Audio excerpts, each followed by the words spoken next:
peaceful people, struggle as we struggle, and we don't look for trouble, just ask around.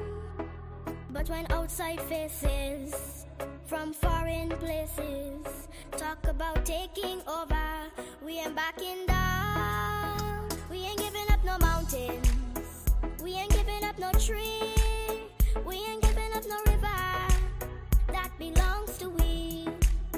Not one 𝒊𝒏𝒂𝒊𝒎𝒄𝒍𝒂𝒊𝒏𝒂𝒊𝒑, not one rice grain, not one 𝒄𝒑𝒚𝒓𝒊𝒂𝒊𝒏𝒂𝒊𝒑, not a blade of grass.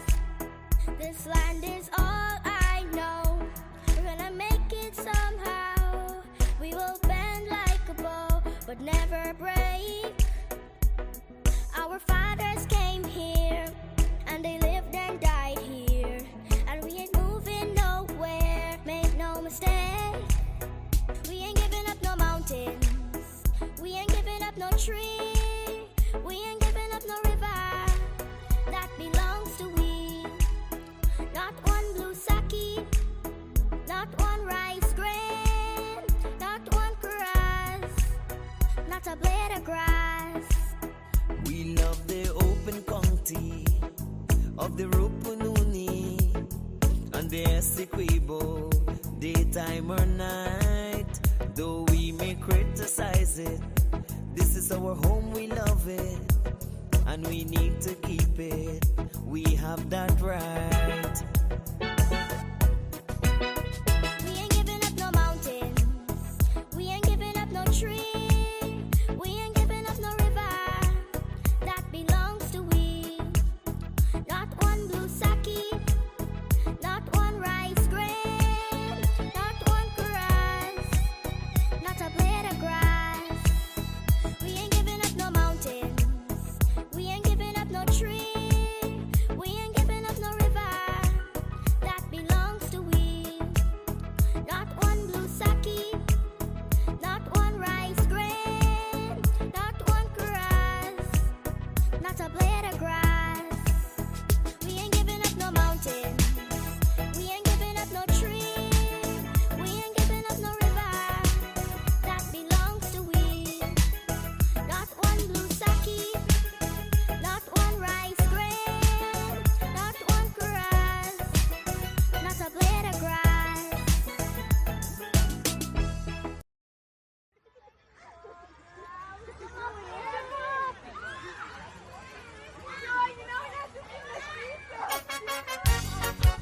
Oh yes, a lot of you gon' vex, but I tell you, sometimes you just got to listen.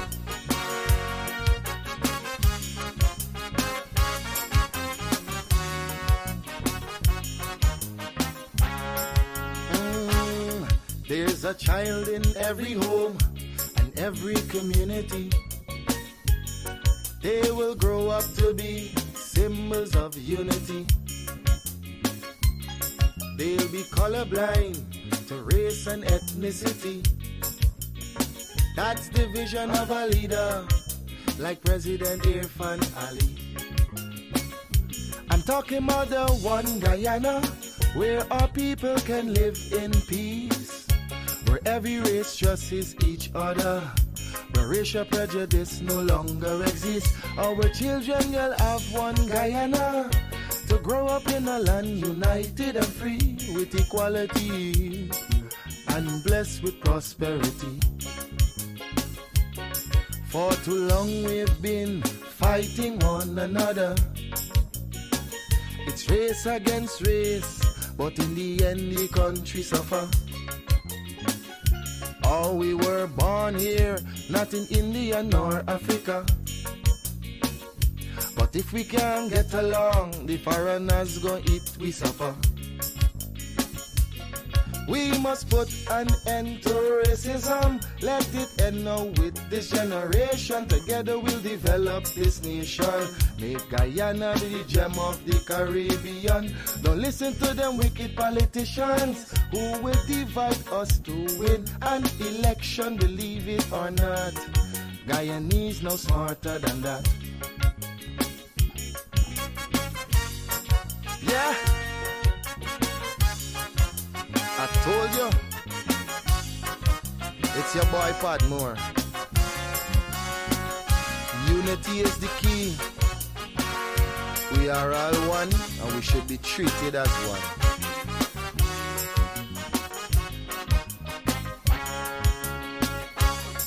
Our ancestors were slaves and laborers, but the life they endured made it better for us. We honor their sacrifice and the freedom they bought for we. But some descendants of slaves use that to fuel the rich. It doesn't matter what's your skin color, when we bleed blood it's red the same. Let's respect and love one another. When a brother cry we must feel the pain. We're Portuguese, African and Indian. We're Chinese mixed up, we're Amerindians. We're all Guyanese. Let's end this segregation. I'm appealing to Guyanese in the diaspora. We welcome you home. We've got a lot to offer. It's not the same place that you run away from. Come see the paradise Guyana has now become. I'm talking about the one Guyana where our people can live in peace, where every race trusts each other, where racial prejudice no longer exists. Our children will have one Guyana to grow up in a land united and free with equality and blessed with prosperity.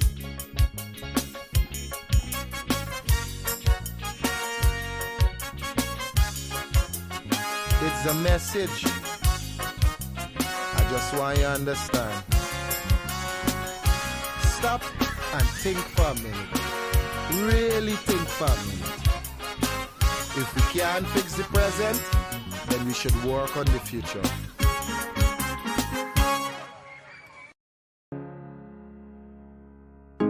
This is Quincy Anderson. You know I love my country. There's no other country better than mine. Welcome to Guyana, land of 6 races, 6 different faces, and we all live in love. Guyana is a beautiful country, no other can compare. Got everything right here, so no other can compare. Guyana is made up of so many natural resources. We don't need no forces, cause we got enough resources. Let's talk about bauxite, gold, diamond, and rice. We got it right here. Guyana ain't going nowhere. We got enough oil too. One Guyana, I love Guyana. Guyana, my country, my home. The only place I call home. One Guyana, I love Guyana. Guyana, my country, my home. The only place I call home. Hey, hey, Guyana is nice, Guyana is fun, Guyana is clean, Guyana is green, Guyana got oil, Guyana got gold, Guyana got young and Guyana got old. I ain't talking no more. Guyana got things, we growing wings and developing things. The government real and that's a big deal. I'm singing from my heart, Guyana. I love Guyana. Guyana, my country, my home. The only place I call home. One Guyana, I love Guyana. Guyana, my country, my home. The only place I call home. Welcome to Guyana, land of 6 races, 6 different faces, and we all live in love. Guyana is a beautiful country, no other can compare.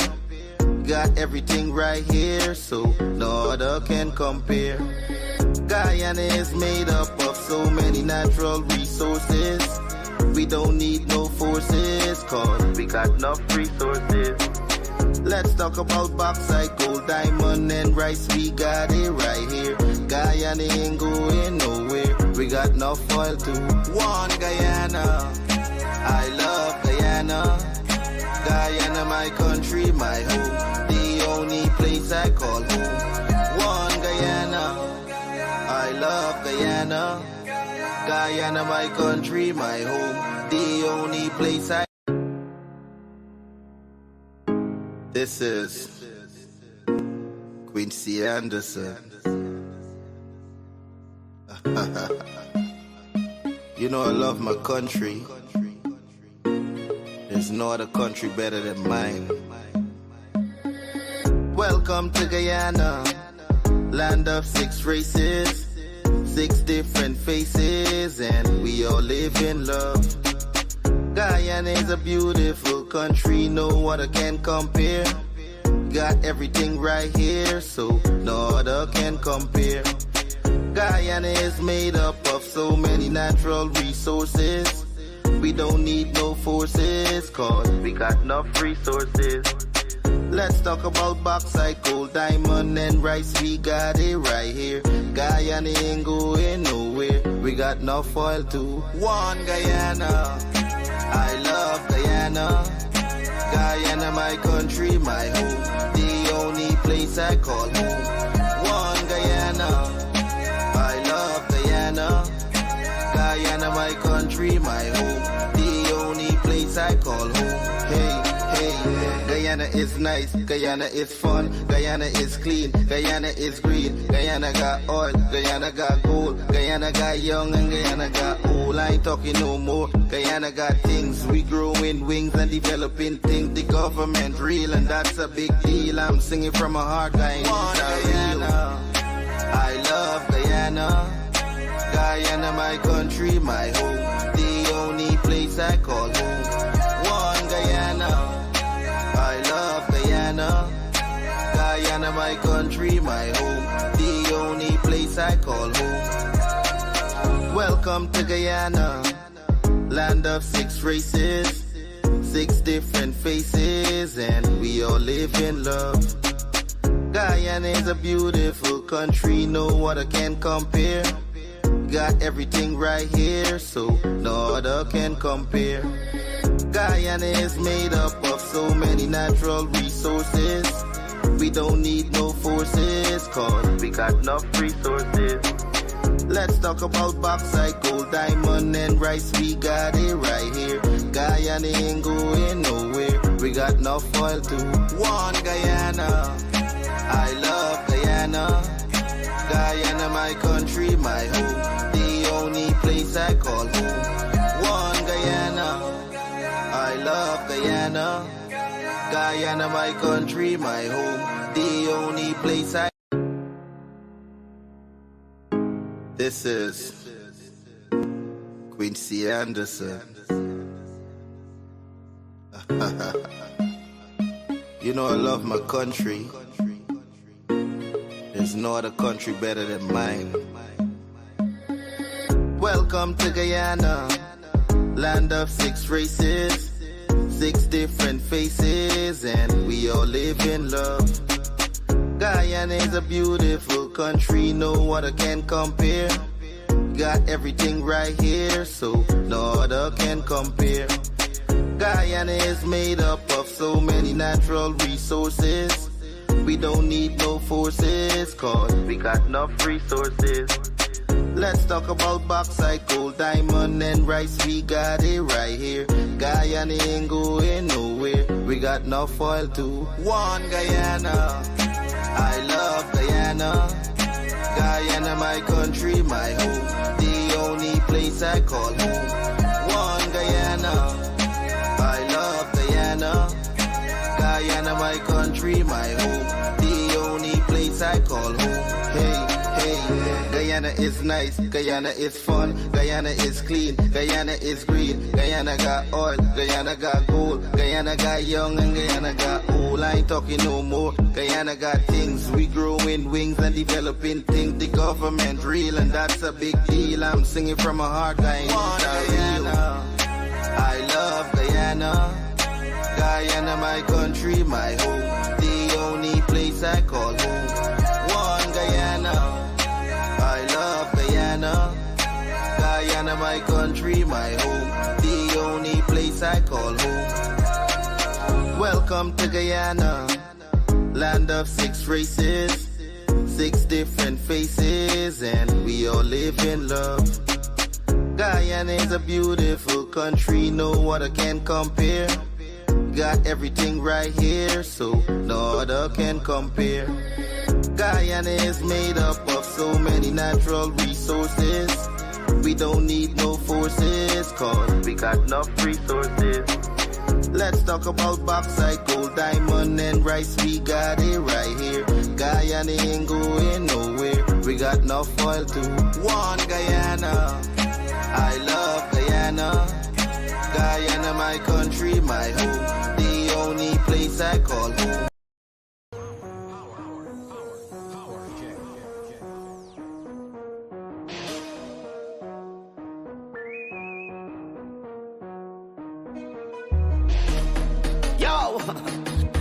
Nobody not selling out. We talking facts. Facts we dealing with. Nobody not selling out. We talking facts. I been to Guyana, man.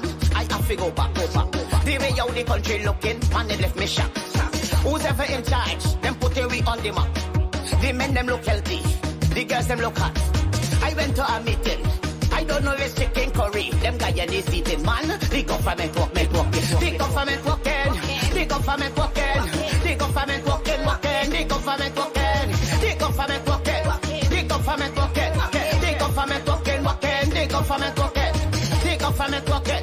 The government working. The government working. The government working.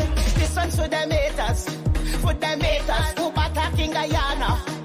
Guyana, show them your little finger. Little finger, show them your little finger. Little finger, show them the little finger. Little finger, show them the little finger. Little finger, show them the little finger. Little finger, show them the little finger. Little finger, show them the little finger. The government working, the government working. The government working, the government working. The government working, the government working. The government working. Don't mix me with politics. I hear the Guyanese critics. I just want the country fix. Man, I come here some kicks. Can later bumper fake. We call it a camera trick. And if you rest it to me, I still giving it some licks. The government working. The government working. The government working. The government working. The government working. The government working. The government working. The government working. The government working. The government working. The government working.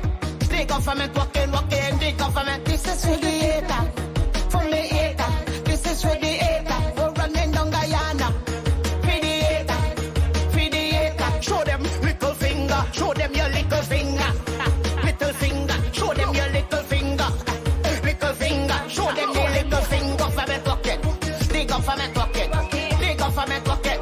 The government working. The government working. The government working. Now don't mix me. Don't mix me. Don't mix me.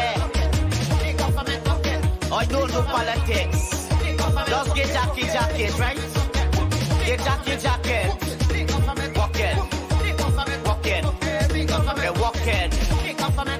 Them walking. They're walking. Now I said them walking. I don't mix me. I don't do politics.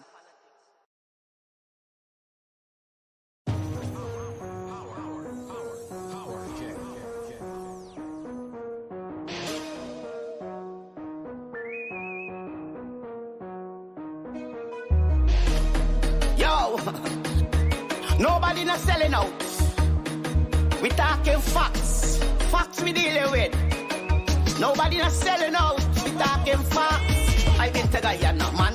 I have to go back. The way out the country looking, man, they left me shocked. Who's ever in charge? Them put we on the map.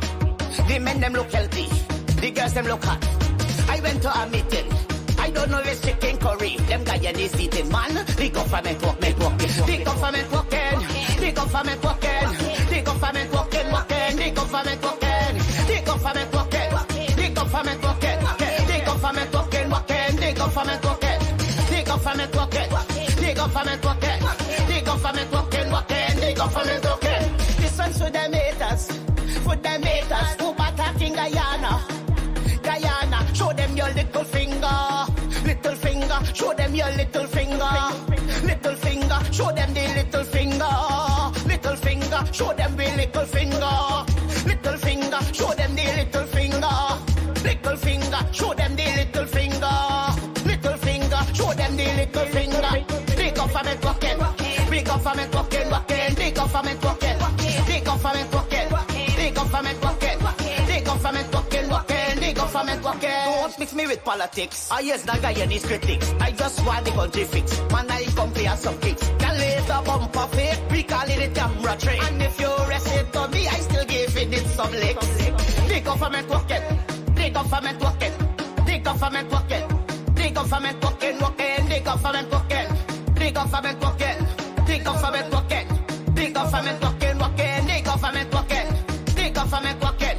The government working. The government working.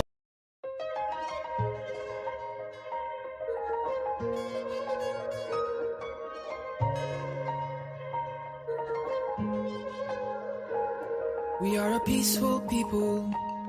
Struggle is we struggle, and we don't look for trouble. Just ask around.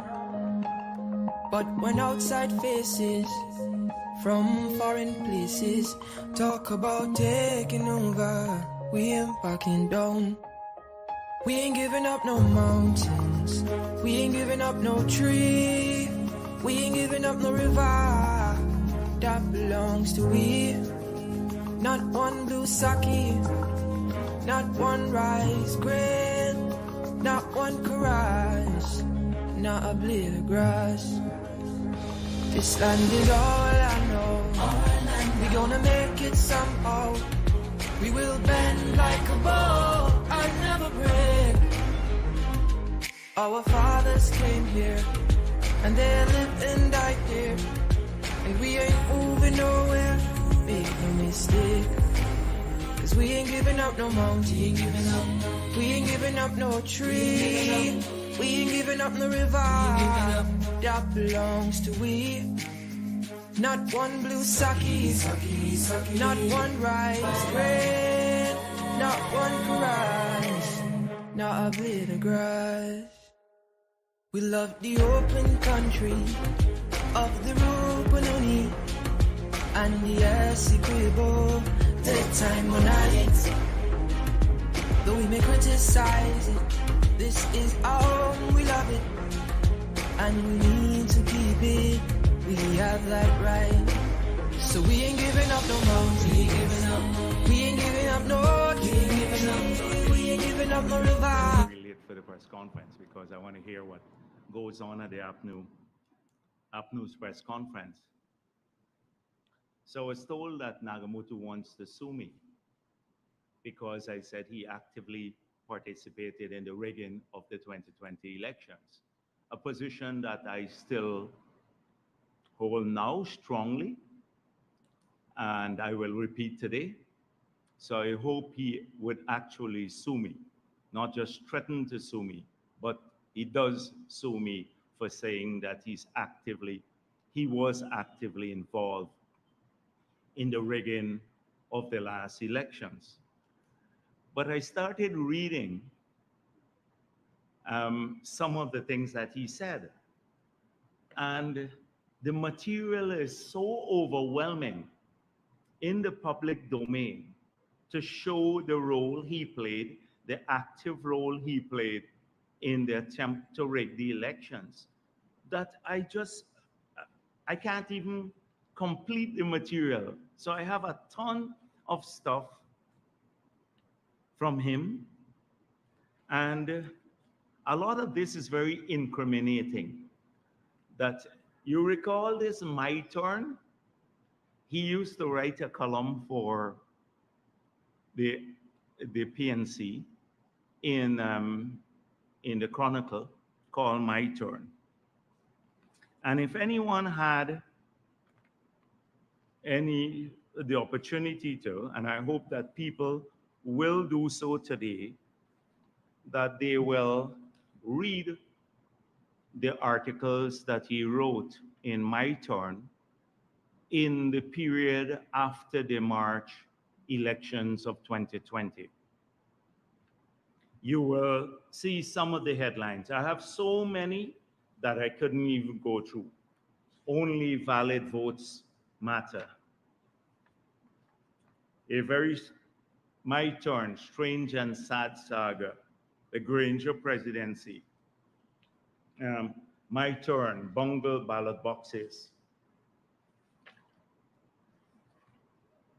2020 polls, plotters and players. My turn, recount exposes rigging fraud. Now, this is a person who is very divorced from reality. Some people, it's a sickness, I believe, where you actually say things and then you about yourself and you start believing them. It's an overdose of narcissism. And he suffers from that symptom. So he, in an attempt today to reestablish his credentials that he always fought for national unity and he always fought for free and fair elections, he has come up once again with this fiction. And what I said last week about the active role that he played in the period after the 2020 elections, that narrative runs counter to his portrayal of himself. So we can have this play out in the courts. We can have this play out in the courts. Now, what is active versus passive support for the attempt to rig the elections? So he takes umbrage over my use of the word active support for the rigging. There are a number of organizations today who pride themselves as the conscience of this society. If a tin cup knocks, they have an opinion to state. And often it is against the government. But in that period, when there was this blatant attempt played out every single day, there was nothing could have disguised that. Not the fig leaf, the biblical fig leaf, nor a forest could have disguised their attempt to steal the elections. Any right-thinking person would know that it was the typical PNC playbook that they were working in line with. And those people stayed silent. The same ones today who have emerged as the conscience of the society, or re-emerge, I should say. They were there before 2050, the likes of the Red Thread, etc. I think Freddie Kissoon writes a lot about them. Those stayed silent. And he says they have lost the moral authority to comment on anything today, because when it mattered, when our freedom was at stake, when this country was at a crossroad between dictatorship or democracy, that they were complicit by their silence. So there is that category, and there is the category that went out there every day to justify the rigging. So the AFC came up with this fiction that the Russians were here and helping us to manipulate the votes, and they propagated it actively. Nagamootoo, in one of his documents, said, we got Mercury. Now, Mercury, I can't find all of the silly things that he wrote about, but let me just quote you what he said. Stripped of its technical lingo, All of that simply means that Mercury used a mix of personal data on voters and remotely located propaganda from its so-called troll farms to aid in rigging Guyana's elections in favor of its client, the PPP. Now, everyone knows Mercury is a PR firm in the United States of America. We were not silent about us hiring that firm. We made it public. It was in the public domain. This is a firm that is well known, made up of people from the Republican Party or Republicans and Democrats. They're a lobbying firm. And why did we have to hire that firm? Because we had to fight off what you see every single day, the attempt to characterize the PPP in a particular manner in Washington among congressmen. And it happens every single day with Rickford Burke and all of the others. We've just seen this, the latest attempt at the 𝒖𝒔𝒊𝒈𝒆𝒂𝒊𝒆 activity, but in the UN, that was held at the UN. And we had to make sure that the nature of the PPP and its policies was not misrepresented in Washington. Now, here is Nagamootoo saying that we hired a firm that used a combination of remote propaganda and people's personal data of the voters to rig the elections.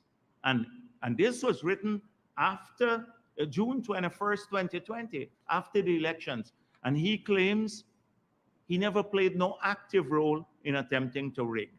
These were the guys who were creating the space by claiming falsely. I will not go into all the details here, but he claimed falsely that the PPP was attempting to rig the elections. Two, that he made a whole defense of Lowenfield's attempt to disenfranchise 122,000 Guyanese by declaring their votes not valid. Nagamootoo was one who, in a convoluted explanation, as he did when he attempted to justify that 34 was the majority of 65. If you look at it, his incoherent, convoluted explanation was also applied cleverly in the Chronicle, in this article, to create the conditions for the stealing of the elections, because Lowenfield had illegally removed the votes of 122,000 Guyanese and given the majority to the PNC. He then made claims in the several headlines that I showed you, the bungle ballot, etc. boxes, the opposition plot to rig the elections, that the elections were tainted on the ground of fraud, that we were committing fraud. He listed about dead people voting for the PPP, persons who migrated, who didn't have proper identifications, the missing documents from polling stations, the same PNC propaganda that remain largely unproven. He repeated them. He had disparaging things to say about Mia Mottley and Ralph Gonzalez when they spoke about an open, fair process for elections here.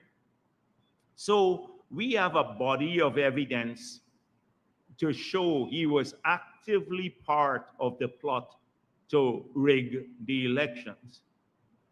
And he, so I'm not going to today go through all of this. Let me just say clearly, that any right-thinking person would have known that when you count the ballot at a place of poll and your polling agents, APNU had over 2,000 polling agents in each of these polling places, and they signed a statement of poll saying that we were here throughout the day, that these statements of poll reflected what took place in terms of voting. They signed it. That the declaration was going well until the Mingo tried to falsify the results of the Region 4. Ignore the two attempts to falsify the results of Region 4. He ignored it totally, which showed when the recount took place that the PPP had won and that Mingo's figures were false. Their refusal to publish their statements of poll that showed that they lost the elections, and then used this fiction that a lot of in the recount, and he was propagating this fiction like crazy, the same ones that I mentioned to you about people voting and stuff like that. How could they know who voted for whom in the elections? How could they know who voted? So assuming they say 10 persons voted more than necessary, how could they have known who they voted for? Because their names are not on the ballot. And propagated a fiction that they did this because the tally sheets that were placed in some of the boxes, and now the tally sheets are not part of the official document. So when people vote, sometimes every polling agent has a tally sheet and they would tick off, but if they go to the washroom, they may not tick off. They may make mistakes and tick more. That's not the official document.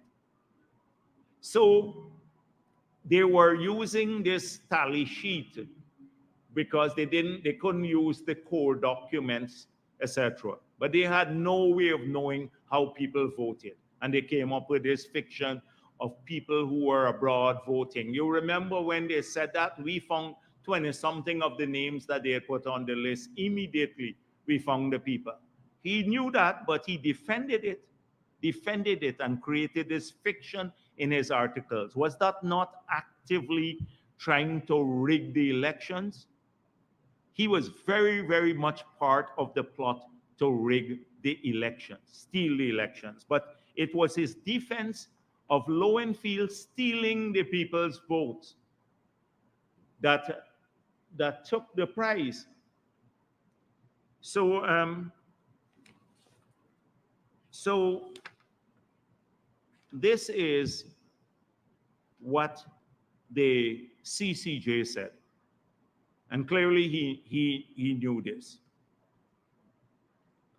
Again, there was no need, right? If you look at, and this is reflected in the Commission of Inquiry report, and let me say that there was a full Commission of Inquiry into the elections, and that Commission of Inquiry concluded that there are individuals in GCOM who were trying to steal the elections in favor and often in complicity with the PNC APNU AFC. So there's a conclusion from an international commission of inquiry. Every single international organization has concluded that this is so. Every right-thinking person in this country has concluded that that happened. And until now, Nagamootoo and the others still hold a view that they won the elections, but they can't produce their statements of poll. Look at what Norton recently said. They can't accept that. So they're still in that fantasy land. But the CCJ couldn't even be clearer.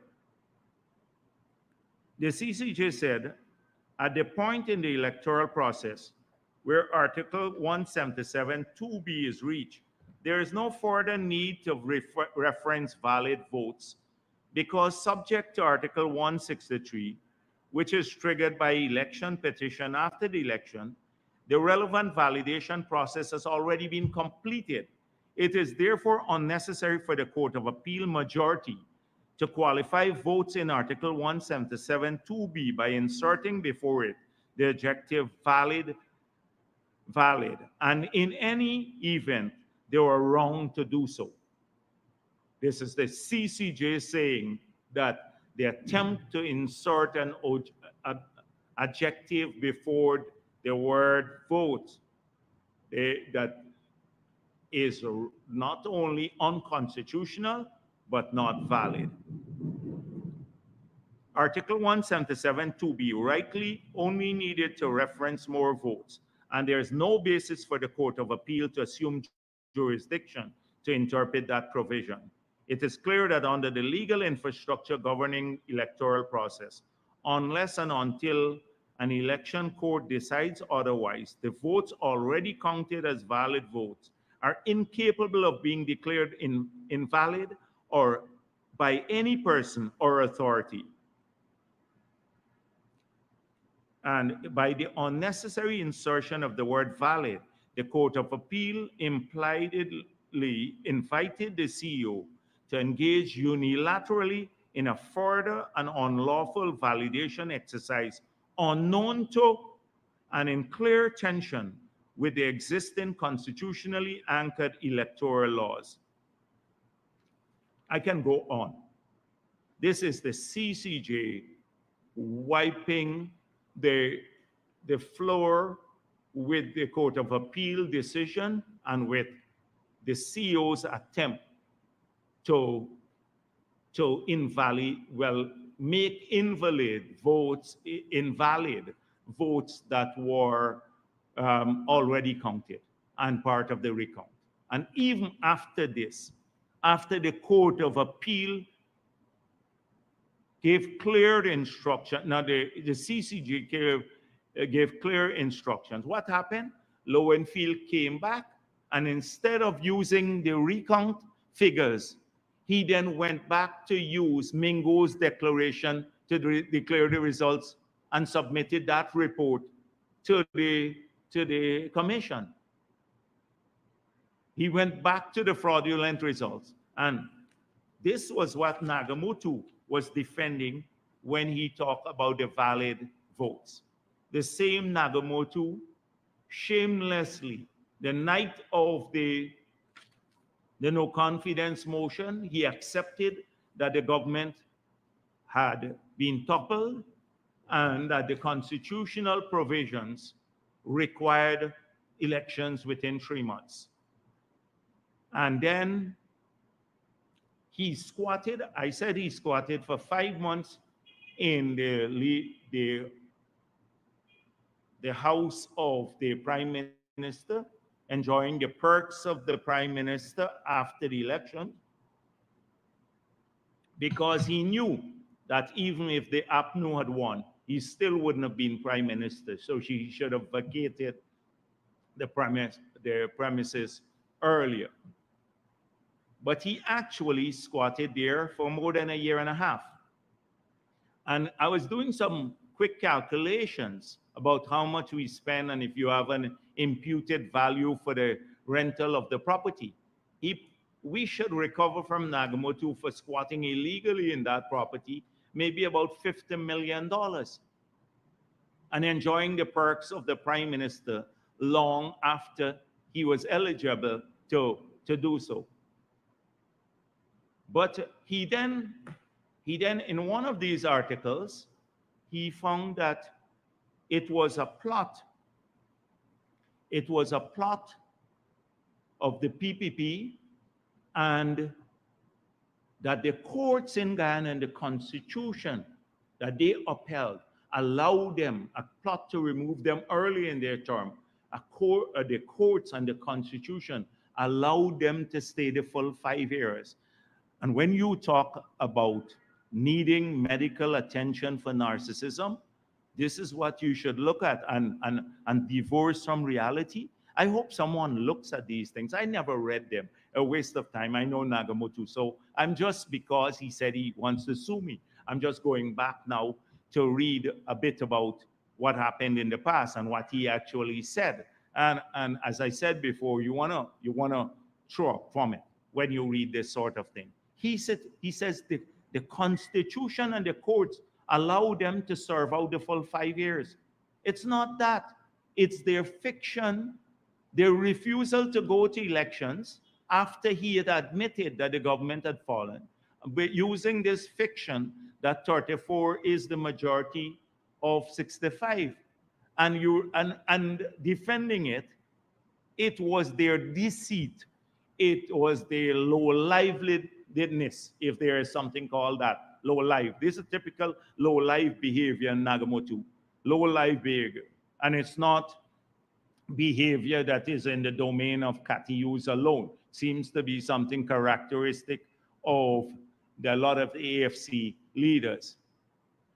To say that the Constitution allowed you to do this in one of his articles, and when we know what really played out, and even after the CCJ ruled that they had to go to elections, that the government had fallen, and the Constitution is quite clear 3 months after, which should have been held latest by February or March of 2019,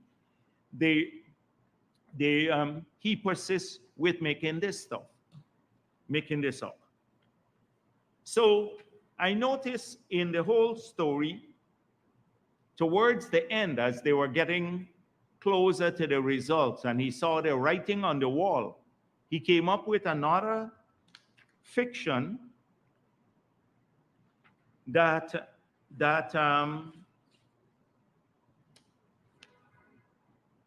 we must have power sharing because sanctions were being threatened and everything else. And then I found something so interesting. So this is what, remember I pointed out how he invented this story in Matthew Carr's book, telling him how he was going to fight in Vietnam and he got to Mongolia and he was prevented from going up further because they were not accepting people in Vietnam. He is prone to tell a lot of these stories. And in the extreme acts of sycophancy, because he constantly had to prove himself in the Granger administration. Remember, he was the known rubber stamp, so he did not have a portfolio. His only presence in that administration was to be critical of the PPP because he was doing nothing useful for the entire country. So he constantly had to prove himself. If you look at his speeches in Parliament, they were all about the PPP and everything else. He even wanted to fight with me one time when I exposed him. He wanted, oh, maybe I should have taken him on at that time. But in Parliament, when we exposed him. So the guys were reminding me a few days ago, I had even forgotten this sort of thing. So this is what he wrote on May 17, 2020. Amid social upheavals, which cynics would from time to time refer as slow fire, more fire. Now there's cynics who are referring to this as slow fire, more fire. He used to be a cynic in the past when he referred to it. But as I said before, now he's on this side, he has to prove himself. So he is sycophantic. I was asked to give guidance to the PPP's leadership on a way forward. In the course of my talk at Freedom House, I advocated a power-sharing political solution. I stated that while the Janet Jagan presidency was non-negotiable, everything else should be on the table for dialogue and negotiation between the government and opposition. I'd appealed for the PPP to reach out towards liberal and progressive elements who might be associated with the opposition. I identified by name one such person, David Granger, a former Army officer and then publisher of Guyana Review, President Janet Jagan had ordered that my speech be published in a booklet and that 100,000 copies be distributed widely. Now, I knew this as a lie. I'm, I'm from in the party. So this morning, I just now, well, before I came late, so I was calling up all of the people who were in the leadership of the party at that time. And they said, why are you wasting your time? You know Nagamootoo is a pathological liar. This never happened. This never happened. That Janet told him that he must distribute 100,000 copies of his speech and someone stopped it from happening afterwards. He never did any of this thing. The party leadership never asked Nagamootoo for guidance on power sharing. It was his imagination. But you notice how he inserted Granger name in psychophancy. So the Granger presidency, he was serving his purpose, justifying his perks under the Granger administration because he was practically, for all intent and purposes, useless. The rubber stamp, the known rubber stamp. So he had to insert the Granger's administration in. This is if people can lie this much, what else can you believe? So I'm actually looking forward. Let me get back to the beginning. I'm actually looking forward to a court case on this, the whole election again, and we must litigate this. You know, they had all of these things about why the elections were rigged. And the petitions that they filed, where are the evidence? They can't produce even their SOPs. They can't even produce their SOPs to show they won the elections. They can't produce who voted illegally. I would love him to produce those because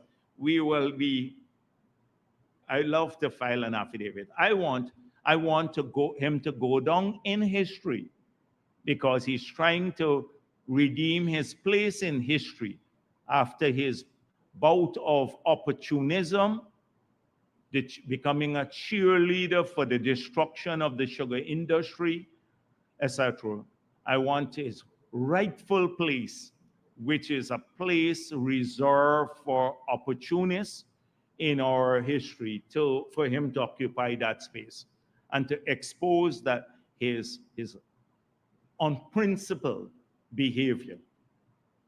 And I think a court case can help me to actually do that. But otherwise, he doesn't matter much. It's only because of his statement recently. I thought I'd done with him and moved on to other things. He wants to sue me now. So Nagamootoo, I'm looking forward to it. The second issue that I want to deal with, it's the evaluation. The PPC has completed its work on the contract at Bellevue, awarded to TPU company. And I've seen a statement by the tender board on the contract, and I've seen the Minister of Finance make a statement. And lest I be accused that I want to jump into everything, I hope that more questions could be asked because they had an initial look at the report. Then more questions can be directed to the Minister of Finance. I will answer questions here too, because it's not typical of the PPP that we hide from questions. So the Minister of Finance has made it clear in a statement about his take on the report. Welcome the report and pointed out that the recommendations will be taken into consideration, especially on evaluation, the application of evaluation criteria. And he thanked the Public Procurement Commission for the completion of the report.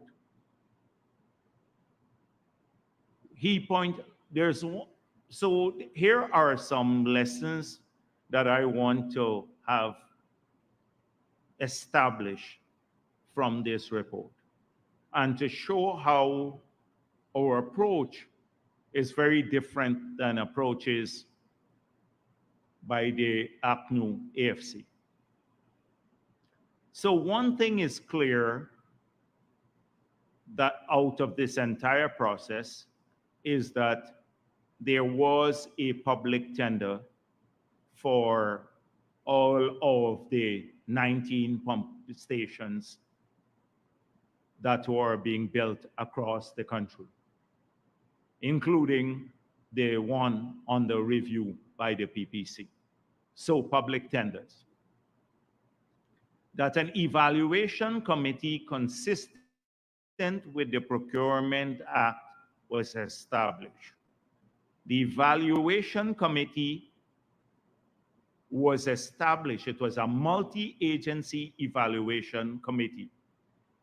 So I asked who the evaluators were today, and they sent me this document. The evaluators were Mr. Randy Beckles, who was the coordinator for the particular project, and he is the procurement officer from the GNBS, Bureau of Standards. Ms. Shabana Omar, a civil engineer at the BNTF, Ministry of Finance, and Mr. Larry Carrell, a civil engineer at the ASDU, Ministry of Agriculture. These were the three evaluators. So they completed their evaluation report, and then the report was sent to the 𝒏𝒂𝒂𝒊𝒈𝒕, and then it went to the cabinet for no objection. So clearly, we had a multi-agency, the evaluation team established, consistent with not the law, but the law doesn't say they have to come from different agencies. They can all come from one. In this case, they came from 3 different agencies of the government to review this, in this case, this particular bid. So that's the second thing that happened. The third issue is that the investigation of the PPC was initiated on the basis of a complaint by Patterson, the minister, not by a aggrieved bidder. So a number of people have commented, how come we complain about that issue, that it's more political, and when Patterson himself was subjected under the APNU government to an investigation based on a complaint by the PPP civic, Gail Teixeira. So are we not duplicitous? Well, the reason for the complaint against Patterson is very evident, and it's different. First is that in this case, we had a public tender and an evaluation committee established by 𝒏𝒂𝒂𝒊𝒈𝒕 and the recommendation by 𝒏𝒂𝒂𝒊𝒈𝒕 to the cabinet. In Patterson's case, it was an unsolicited bid to the minister, an unsolicited proposal to the minister, which he took directly to the cabinet. So there was no tender process. The minister took a somebody went into his office and dropped off a proposal. He then took that proposal, bypassing the evaluation committee and the NPTAB. He took it directly to the cabinet. The cabinet approved it. Now, the finding of the PPC at that time, and the finding was very clear, is that the Procurement Act that the PPP had passed when I was president removed the cabinet from direct award of contracts. It gave the cabinet a no objection role, that it is the NPTAB that awards contract, and then they seek a no objection from the cabinet. And should the cabinet not agree with their award, then it has to send it back to NPTAB with a note saying why it does not agree with the award. So that is what we changed. We are one of few countries that remove the cabinet from the award of contracts. It's done at NPTAB. Now in this, that was a clear breach.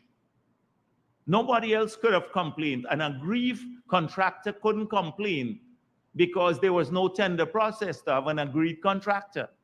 He took it himself. He just picked up his bag and somebody walked into his office and they awarded a contract for $140-something million, the cabinet, just like that, without any tender process. That's the big, huge difference on this matter. And imagine the partisan who breached the tender process there in that egregious manner. He today complains about a contract that went to public tender and that was evaluated by a multi-agency evaluation panel. Now, the PPC is saying that the application, they didn't have a rigid application of the evaluation criteria.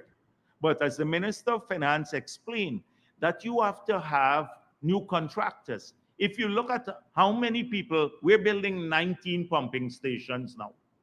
19 pumping stations. You have very few people with the capacity to build all 19, maybe 2 contractors who have built this with any in the historically. So you have 19 to be built to undergo construction. So often you have to bring in new contractors who may not have the full experience, but you have to see if they have comparable skills and then have a rigid supervision of the contract. So what the focus has been to, today I want to bring back the focus on what we are doing, because APNU always complains about one thing. Mahipal goes someplace and talk about how deep you should drive the pile and how the hole is narrow and all kinds of stuff. He knows he's an engineer now. That's his thing. Patterson complains about one contract. So what are we doing here now, this government, about building capacity? So they ignore that 19 pumps are undergoing construction now across this country. The 19 pumping stations, let me say pumping stations, because you will have 37 pumps installed in 19 pump stations. The number of beneficiaries, once they're completed, will be over 140. Benefit from services in their communities, both drainage and irrigation of a domestic nature and also for agricultural areas. 140,000 odd people will benefit from this. There's 19 pump stations with 37 new pumps being installed across the country. We lose sight of that this government is investing in people and ensuring that we're preparing for adaptation. We lose sight of the fact that we're adding by these 37 pumps 5,260 cubic feet per second pumping capacity. That's a massive amount of water that you can get rid of if we have floods. We lose sight of that. Let me recall what else we are doing, because sometimes if we don't speak about what we're doing, the media and maybe and others, they only focus on the problem with one or two contracts, and they don't see the big picture and the efforts of this government and the comprehensive plan we have to deal with adaptation, drainage and irrigation, the agricultural industry, etc. Two, we're now this year buying 40 new pumps, and we are going to purchase these directly from the manufacturers. We don't want to go through middlemen. 40 new pumps. Apart from these 90, the 19 pump stations with 37 new pumps being installed, we're buying another 40. These are mobile pumps that we can move around. If you have any flooding in Georgetown, we can move them swiftly here or in another part of the country. 2,840 cubic feet per second pumping capacity. Again, massive. Thirdly, we are now spending $47 million on the World Bank program to rehabilitate and upgrade 63 sluices across the country. So these cokers that are in bad shape, etc., 63 of them, for nearly $50 million would be spent on that, so that we have greater capacity there. That doesn't get mentioned. This is outside of the pump stations. We are also doing this year a number of Hope-like canals. We will spend about $26 billion. This is money that we earn from the the sale of forest carbon, the HES program. So we said all of it will go to adaptation. So the Hope-like canals that will be built that will deal with, like in region 6, 5, and 3. Several of these would be done. These will assist about, in region 6, 188,000 acres will benefit from this improved drainage. In region 5, 214,000 acres, and in region 3, 28,000 acres. That will benefit from improved drainage and irrigation because of this spending here. So if you add all of this, in the 5 years, we will be budgeting around $115 billion. In the period we've been in office, $115 billion to improve drainage and irrigation structures and to make our economy more resilient to flooding because of climate change, and to improve capacity of our capacity to address water management. Compare that to $25 billion under APNU in the 5 years. So $115 billion in this period. So you can see, I'm not comprehensive. I'm just giving you an idea, not just these 19 pump stations and 37 pumps. Another 40 mobile pumps being procured. Another 63 sluices being rehabilitated. Several large-scale infrastructure projects like the Hope Canal to irrigate and drain nearly 500,000 acres of land. All of that under implementation now. In Georgetown, we've just bought an amphibious piece of equipment that's working now to clear the canals. Even when people are squatting along the banks of the canal in the city, it's now working, the amphibious equipment working in the city to clear the canals. We're adding greater pumping capacity in the city itself, right across the country. I've even spoken about the hinterland areas as yet to look at more water storage facilities and how we address drought situations and also flooding. So people do not see the big picture. And I wanted, while it is right for people to, and the media to focus on transparency in all of these projects, they need to see the many other projects that are successfully implemented and the government master plan.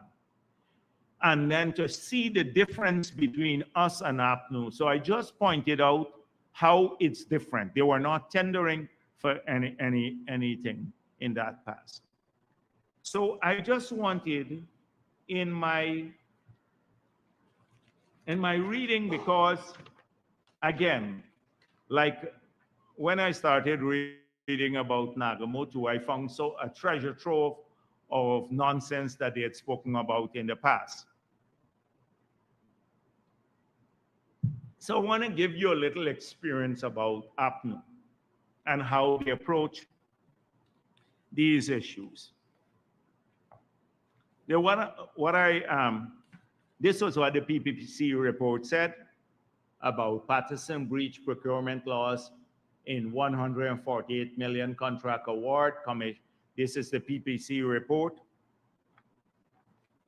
So I want to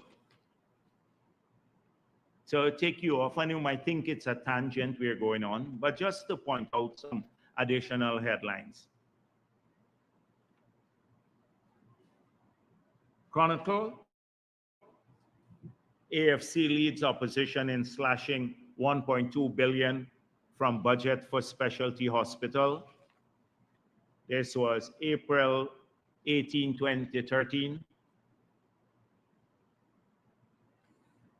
First budget cut for 2013 hits specialty hospital.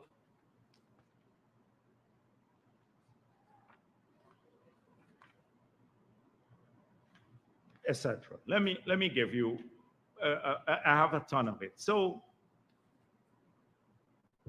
we then,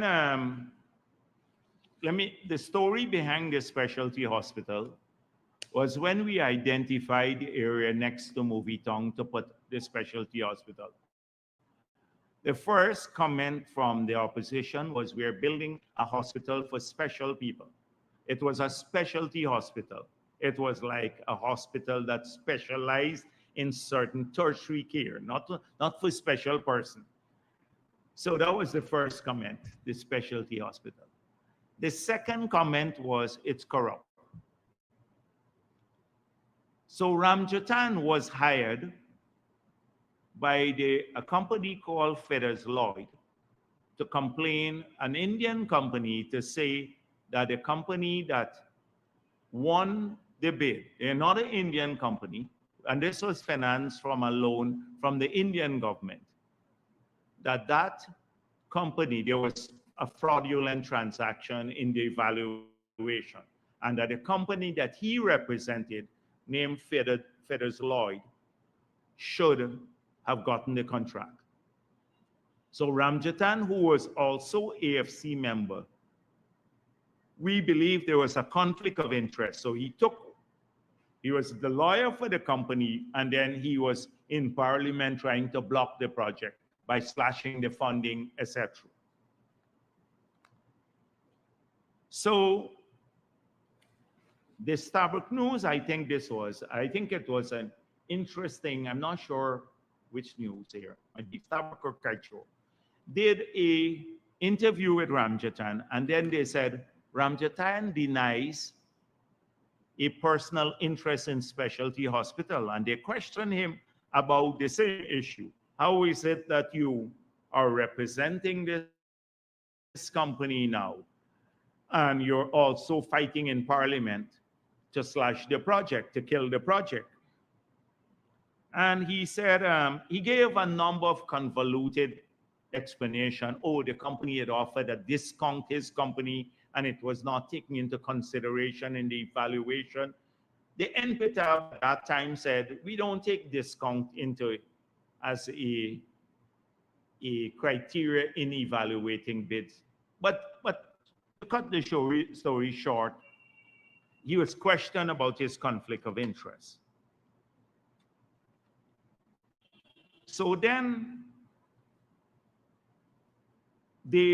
on November 26, 2015, miraculously, for the same hospital, the government of Guyana signed an MOU with 𝒕𝒊𝒔 to build the same hospital, the specialty hospital. But guess who, with whom they've signed it? 𝒕𝒊𝒔. And that was Ramjatan's client. No public tender, not a single public tender for that project. So this is what government criticized for contracting company. And I think it was a Starbuck story that said, in light of 𝒕𝒊𝒔 Corporation Limited being pulled from the special, no, let me don't go there yet. Let me just give you sequentially. So they signed this MOU. So then the 𝒕𝒊𝒔 company was sanctioned over fraud and corrupt practices by the World Bank. And so there was a whole expose about the government of Guyana signing a contract with a company that was blacklisted by the World Bank that had been Ramjatan's client from the early period since 2013, and Ramjatan was central in killing the project under the PPP built by another contractor. So this is worth investigating. And then to connect this all with what I was speaking about, because drainage and irrigation, now back again. I was talking about drainage and irrigation. So how do we connect all of this again? So here on August 7th, the government of Guyana signed a contract with a company named Apollo to procure a large number of pumps. So I think it was 9 mobile pumps, 9 fixed pumps, and 3 mobile pumps. Not the pumping station, just to buy the pumps. Up to today, when those pumps came in, they're underperforming. Those pumps are underperforming that they bought. So they bought the pumps from Apollo, an Indian company. That was in 2018. And the person who signed the contract for the Apollo company was a person called 𝒔𝒆𝒑. So I look at the same story in Star News. And this is the final paragraph of the story. It says, Apollo's representative at yesterday's signing was 𝒔𝒆𝒑, who had previously been here on behalf of the company 𝒕𝒊𝒔, the same 𝒕𝒊𝒔 who was Ramjatan's client, who was blacklisted by the World Bank, that the government had signed an MOU with as soon as they got into office to supply these pumps that are underperforming today. The same man left 𝒕𝒊𝒔, and he then became a representative of Apollo. And so his appearance, this is what Starbuck News said. Apollo's representative at today's signing was 𝒔𝒆𝒑, who had previously been here on behalf of the company 𝒕𝒊𝒔, which had been engaged for the now scrapped specialty hospital. His appearance for this contract will likely raise eyebrows. This is it's synonymous with, you know what? You know what? So since we're talking about investigation of pump stations and procurement of pumps, we should have a full-fledged investigation. How is it that this company that was Ramjatan's client, that was blacklisted by the World Bank, the representative of that company ended up signing contracts for supply of pumps that are now underperforming, that were not meeting the rated capacity? Should it not be investigated fully?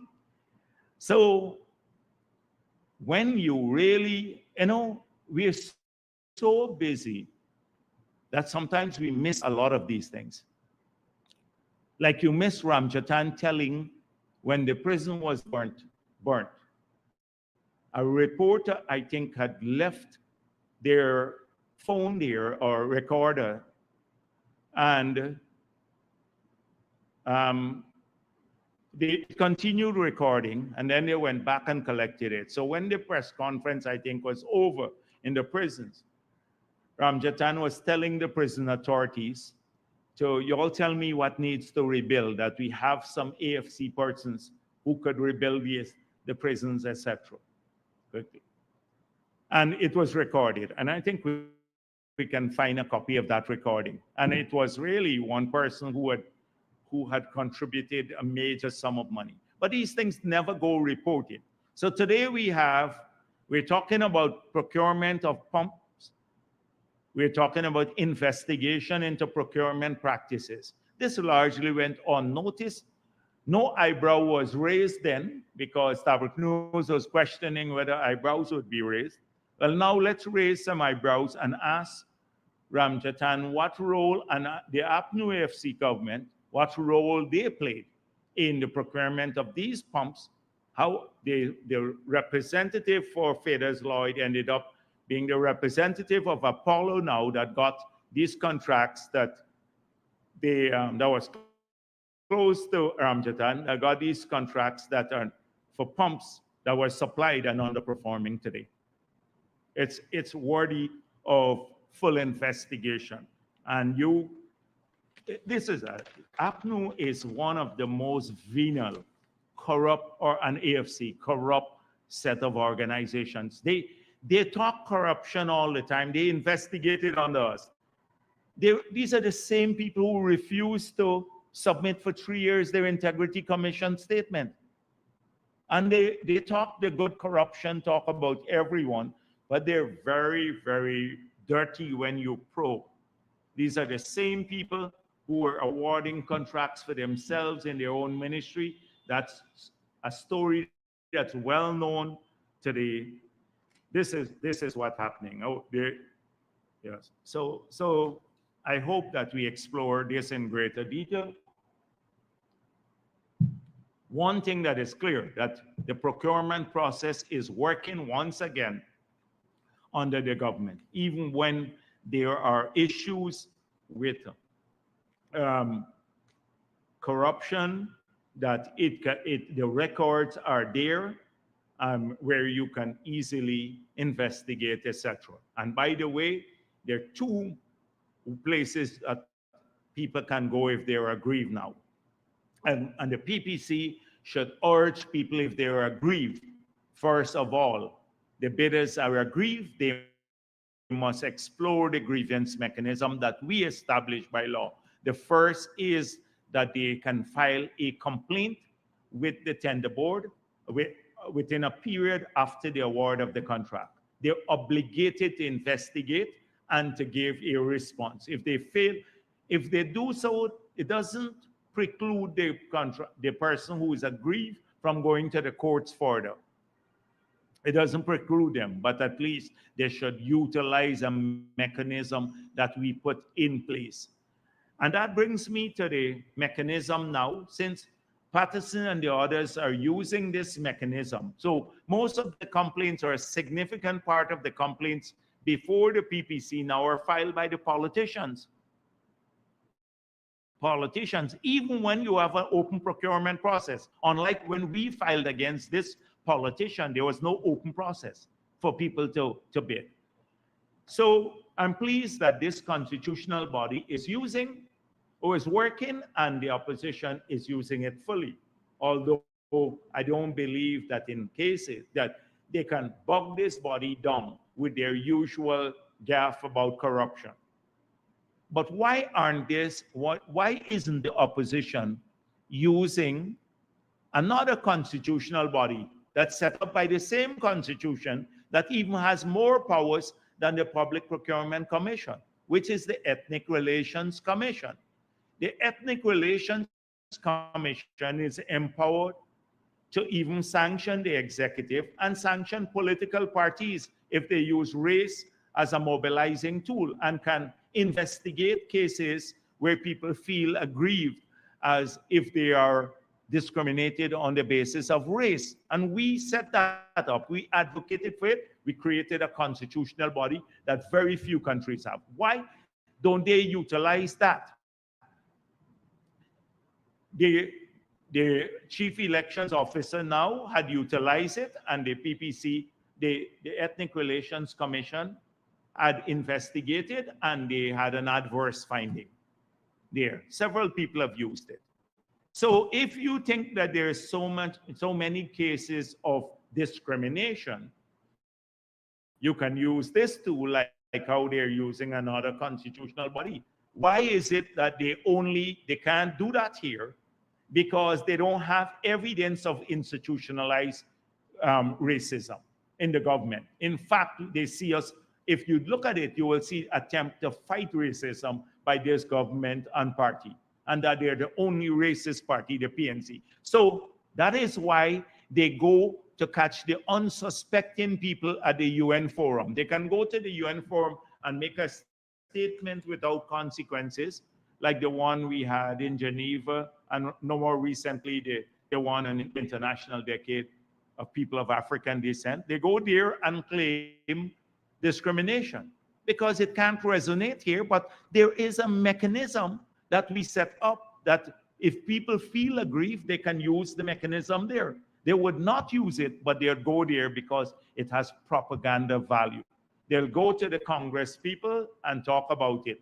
They brought in a team here to investigate it. I didn't see the team put out their report as yet, because when they come on the ground, they find very different situations. So they're hoping for condemnation of the government in some international forum because people are unsuspecting. They don't know the details, and they don't know the Nigel Hughes and the others and this Wade, etc. So I was looking, and I want to congratulate Minister Onej Waldron for the quality of our performance and also the clarity of our performance, and for making it clear that our government supports the growth in all people, everyone, all of our people, including people of African descent. We are proud of our multi-ethnic makeup in this country. It's a source of pride for us. And we in the People's Progressive Party will work day and night to ensure that all of our people develop, every single one, all in the whole country, regardless of even how they vote. And so we are proud of that track record. And if you go in a granular way to actually see the party that has worked on developing scholarships and housing and employment opportunities, you will see, and so many other things, you will see the only party that has ensured prosperity across the board for people of every race has been the People's Progressive Party and governments that it has formed. It's clear in the record, but you have to go through details. They like to avoid the details by going to make declarative statements, because if you go to make a case before the Ethnic Relations Commission, you have to carry details. They would avoid that like the plague. So we need all of that they're saying about how we taking away money from them, etc. And then someone again referred me, so I looked at it, referred me to an article published by Dennis Chabral on 11th of June 2018. International Decade of People of African Descent, Guyana, must be scrapped and replaced. And guess who said that? We're in opposition. We're in opposition. So who said this? Representatives of several African groups from across Guyana on Sunday agreed by majority to call for the country coordinating mechanism for the decade for people of African descent to be scrapped and a new body established over concerns about its formation and decision making. When the vote was taken, 36 persons showed their hands for the mechanism officially named the 𝒖𝒔𝒊𝒆𝒂𝒊𝒏 to be dismantled, and 16 persons voted for it to be repaired instead of restarting from scratch. 36 persons voted for it to be scrapped, and 16 said, let's repair it. I can go on, but if you have an opportunity to read this, you will see the criticism. It's detailed in here about how, let me just read it. So Alexander has sued me about comments I made when I said that the 𝒖𝒔𝒊𝒆𝒂 and how, remember when they were going to the coffee 250, which is a major part of the 𝒖𝒔𝒊𝒆𝒂 and disproportionately represented in the 𝒖𝒔𝒊𝒆𝒂. They were going to hold a public function about saying that we're practicing apartheid in Guyana, the PPP government. And I pointed out, you recall that, and I pointed out, I think it was a press conference at the convention center. It just about gotten into office, about how the law, they're established with beneficial ownership under the law. Members of the 𝒖𝒔𝒊𝒆𝒂 were listed as the beneficial owners because they were established under the Companies Act. Beneficial ownership means, well, it's if the agency is wound down, which is the typical commercial law and the Company Act of Ghana, that the beneficiaries would get resources. And I was pointing out that we continue to give them about $100 million a year in the PPP government, and the money was not going to ordinary people.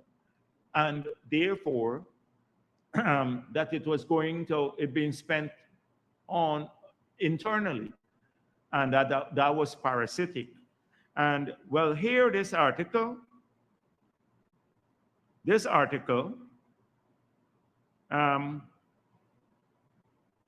really reinforced what I said, and this came directly from the African leaders. It speaks about Eric Phillips warned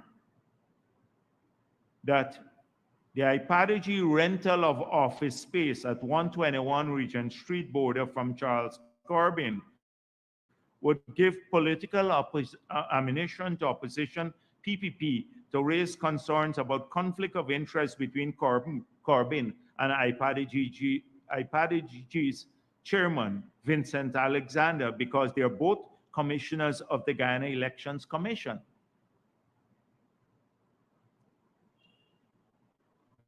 Noting that Charles is the brother of the former, I can go on. Then they spoke about the hiring of staff of the 𝒖𝒔𝒊𝒆𝒂. I don't want to read the whole article, but read this article done by Demerara Waves in 2018, or June 11, 2018, titled International Decade of People of African Descent, Guyana Must Be Scrapped, Replaced. And then you will see exactly what we're talking about. Since then, there were concerns that it is not a representative body. It cannot, as Onej Waldron said, hijack. It was hijack the cause and the resources, or for the budgetary resources, the nearly $500 million of taxpayers' money that has been given to them and didn't go to the organizations or ordinary people. They hijacked it. And that is what their track record is. So I didn't see Nigel Lewis talk about this. I didn't see any of them talk about this. If I hope someone will send this to the body. I hope that they will send this to the body to show the concerns of people of African descent and the organizations that were expressed long before the PPP returned to office. I've seen the Patterson commenting on feasibility of power supply from a ship. Patterson still commenting on feasibility studies after the PPC found him to be guilty of doing a feasibility study for $148 million that he through an unsolicited bid offer. So I dealt with him extensively and his failure as a minister and the lies that he told that he had put in place 60 megawatts of new power. I dealt with that at a previous press conference. I'm not going on it. But GPL still mum on rental costs for Turkish power ship. GPL has put out a statement. I've asked them to put out a statement, and they detail everything from the company to the power, the amount of power, which we said the last time, 36 megawatt, the cost of it, the rental cost, as well as O&M and where it would be located. All of that has been in a press release that came out of GPL, so that Starbuck News headline would be answered. We weren't mum, even whilst we were negotiating, we didn't close the deal as yet. And I even answered questions here when asked, where was it? I said, it's Car Power, it's a Turkish company, it's under 8 cents per kilowatt hour, inclusive of all of the other things. 36 megawatt. We give almost every detail, even before it was concluded. So that is not accurate. Now, I see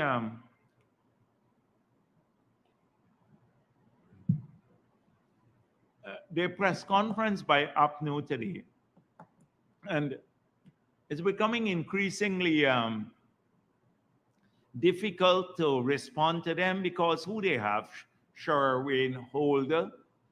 Sherwin Holder, I think he was, I don't know, I heard he was terminated by a private company, and then he doesn't know anything about anything. Remember, he had no experience, never in government, even a junior level. So how do you expect me to comment about anything he says at a press conference or anyone take it seriously? And the Low has been a man who, he was working at Sarah as a junior analyst. And these are the people that they put from this Burnham's party, Burnham's great party, PNC. They've reduced it to two mediocre persons who don't know their head from their foot to host press conferences on behalf of the party. So do you think we should? Nobody takes them seriously. Well, why should we take them seriously?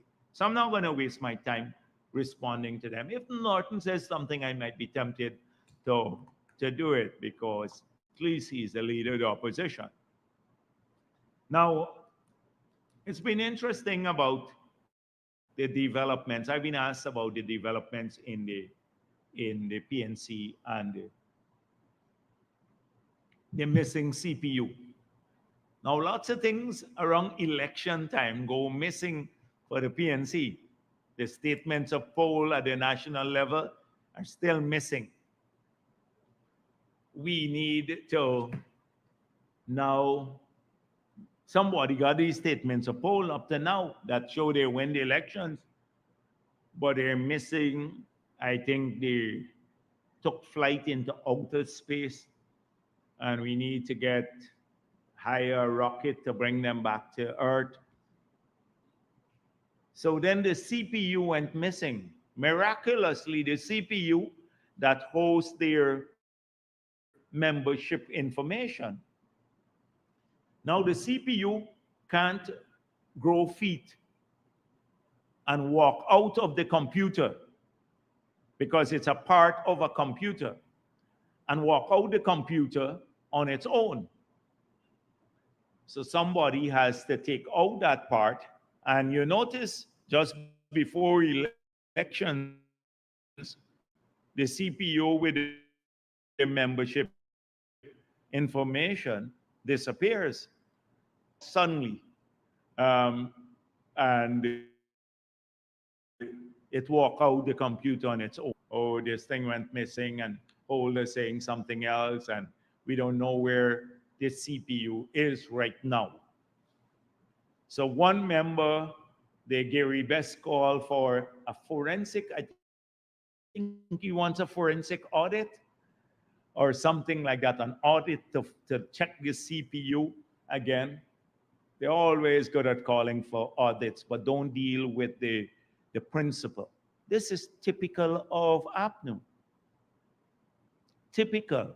Internal or external elections. They will falsify, and you always have these problems around election time. So it's such an interesting thing for me. And I don't understand. People take it as routine, but it exposes the nature of that party, the very nature of the party, and the need to probe it a bit more.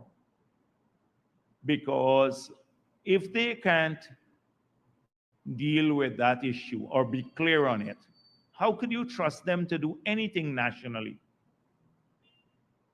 We already cleared they don't have any plan. They don't have any plan for the development of the country. The media develops the plan for them. Every week they go and comment on the media. One week it's something, another week it's something else. They're just responsive all the time. They don't take a position, outline their plans, and then stick to their guns, because there's no proper assessment of the plans and their sustainability and impact. So we're clear on that. We're clear that their vision is constrained to solving day-to-day problems alone.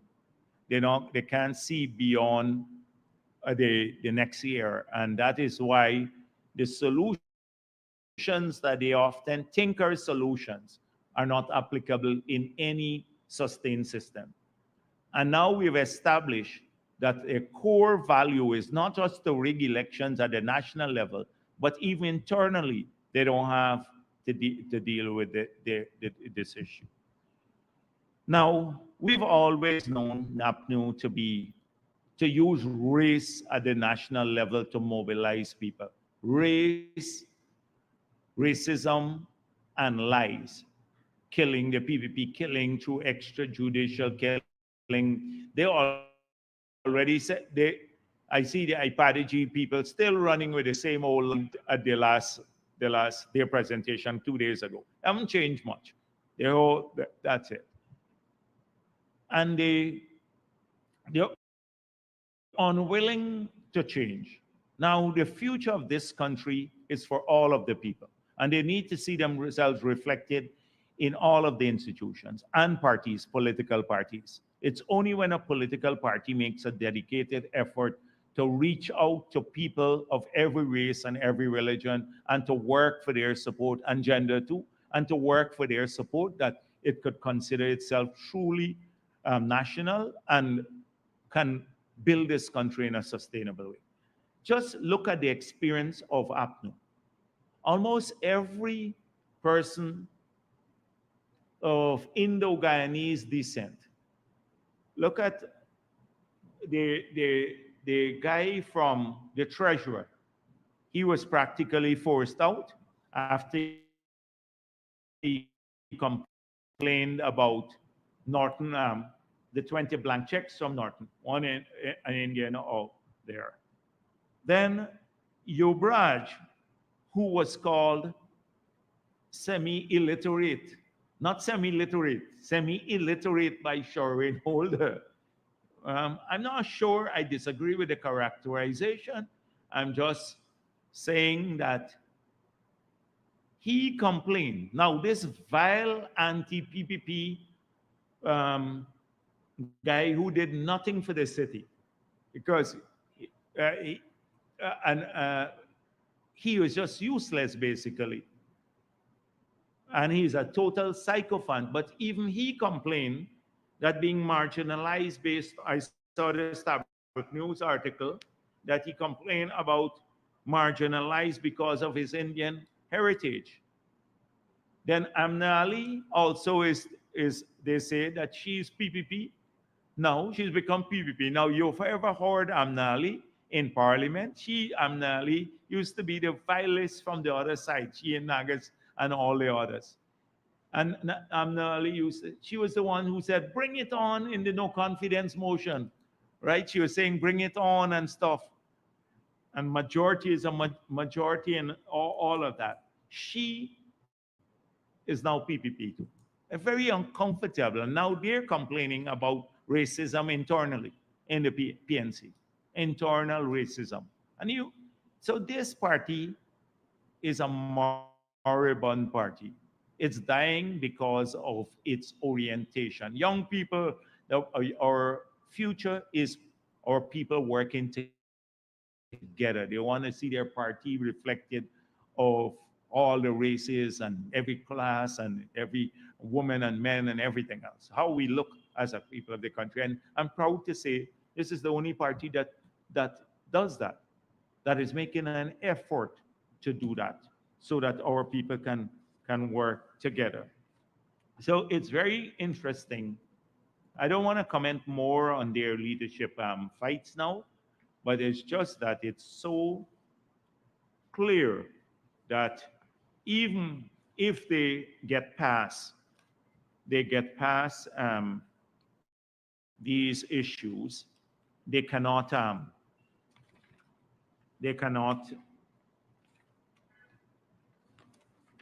lead this country, even if they get past these issues and the subsequent mending that will take place.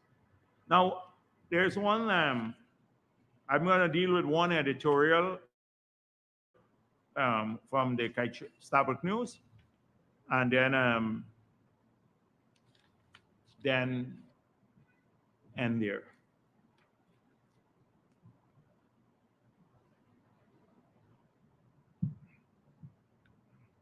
So this editorial was written on the 13th of April, 2024. And it's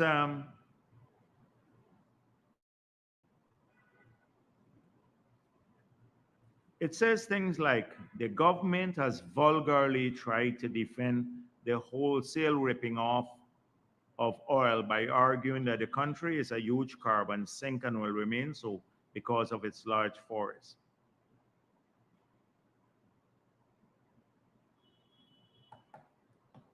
So, first of all, we point out that our forest is a huge carbon sink.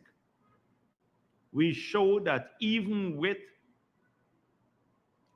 a maximum production of 6 FPSOs, the total carbon, scope 1 and 2 carbon emissions of our production in Guyana will be about 120 million tons over 10 years, or 12 million tons per annum, leaving the forest as a sink. The sequestration alone, the sinking and the removal are two different things, right? The sequestration. The annual recurrent removal of CO2 from the atmosphere is over 150 million tons per year, which must not be confused with the storage. Storage is static, one is recurrent. Every year, our forests, because of their size, remove over 150 million tons from the atmosphere of CO2. We pointed out that this is more than the emissions of 3 large Scandinavian countries, a service which our forests provide, outside of the sink that they are mentioning here, the carbon sink. Confusing two concepts.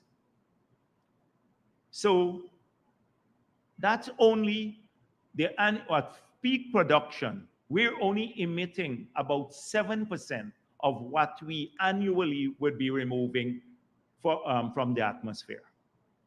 So we will remain a net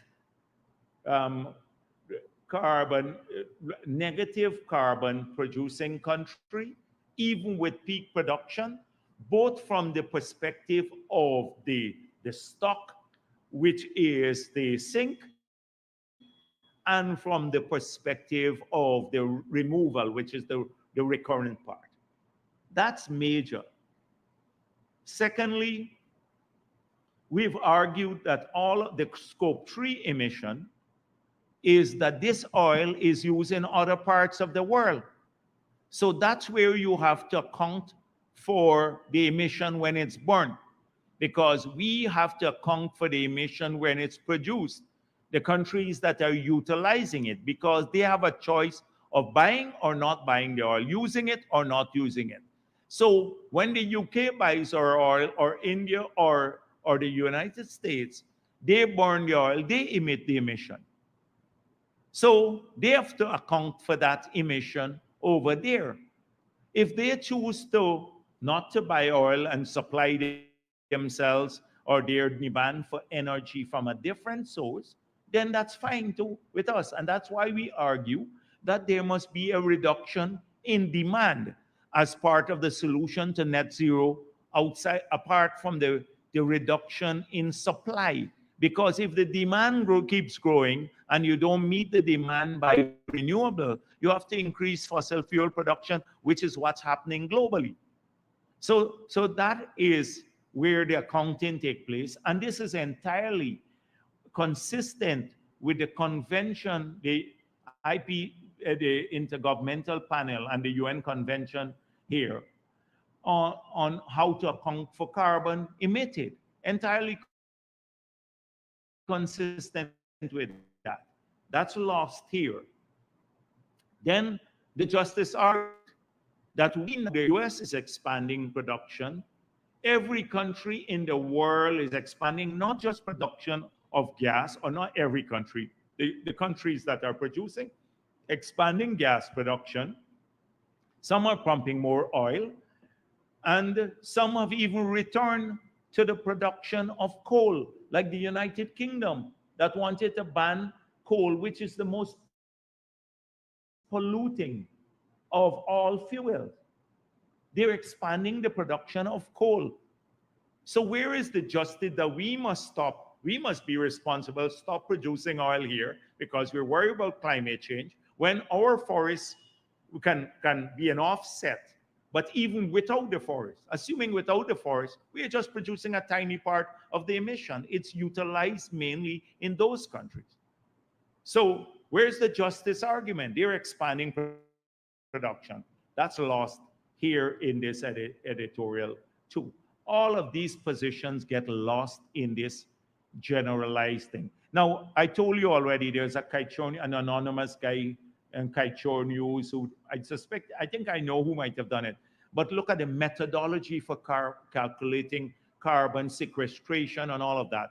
And going to Googling it online, when there are documents to show the exact calculations that our forests, where our forest sequesters and store, based on practical studies and international verification, there are those available, and then they just use some Googling, some search on Google to justify it. But I don't want to get sidetracked by this. So here the justice thing. So should we produce oil or not? Should we produce oil or not? Bharrat Jagdeo was asked by the the BBC interviewer, and up to now we didn't get clear an answer. Sometimes they say stop producing, sometimes they say producing, produce it differently. So the question is, should we produce or not? In the face of everyone else increasing, the wealthiest countries are increasing their production, and our fossil fuel, it's light sweet crude, it's less polluting, and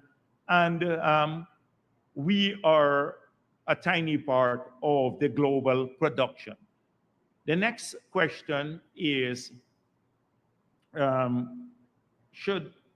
let me don't go on much more longer, because we can have a full defense. But let's conclude that what is vulgar here is not the government arguing they're ripping off of oil by arguing that the forest is a huge sink. What is vulgar is an attempt by some people conveniently to make us as the bad guys in this global system where we have taken consistent positions. We have argued for a carbon tax. You know what that means? Which oil producing country now has forcefully remained in the forefront of the argument for carbon tax? That means that in the countries where the oil is used, including our oil, that the people have to pay for the externalities. So if there's a carbon tax through the cap and trade system or a direct tax, then the price of oil for those countries will go up. And then it will give greater incentives for the introduction of renewables in those countries. Which country is doing that? So let's make it clear one thing, that this is a vulgar, the person who's writing there is the most vulgar. They refuse, and dishonest too. They're not saying we should, looking at the world, it's totally dishonest. And we never argued that because of the forest. Whether we had forests or not, we would have had to utilize this because justice-wise. But now our forests still give us we're morally superior in our arguments to those countries that like to lecture about climate change, because where they want to get to in 2050, we're already there, which is net zero. The whole world is now putting up their plans. The developed world, they have to submit their NDCs, the nationally determined contributions, through the UN system, and everybody says raise ambition, and all of them have to say how they're going to get to net zero. Guess where? In 2024, what they're aspiring to do by 2050, we're already there. We're already net zero and carbon negative. So nobody should lecture us again, as the president said, on this moral superiority. That's the first point on the editorial. The second part is, it's also a matter of conjecture why both ExxonMobil and the government of Guyana are keeping the public in the dark as it relates to the increased oil and gas reserves from recent discoveries. Withholding this information does not accord with transparency and accountability. So right now, there is an assumption that the information is being withheld. That's false. I've pointed out to you that we get these reports every 3 months, and the reports that we have that state that what the reserves are, and that has not changed materially over the past maybe year or so. So that's not withholding information that we have.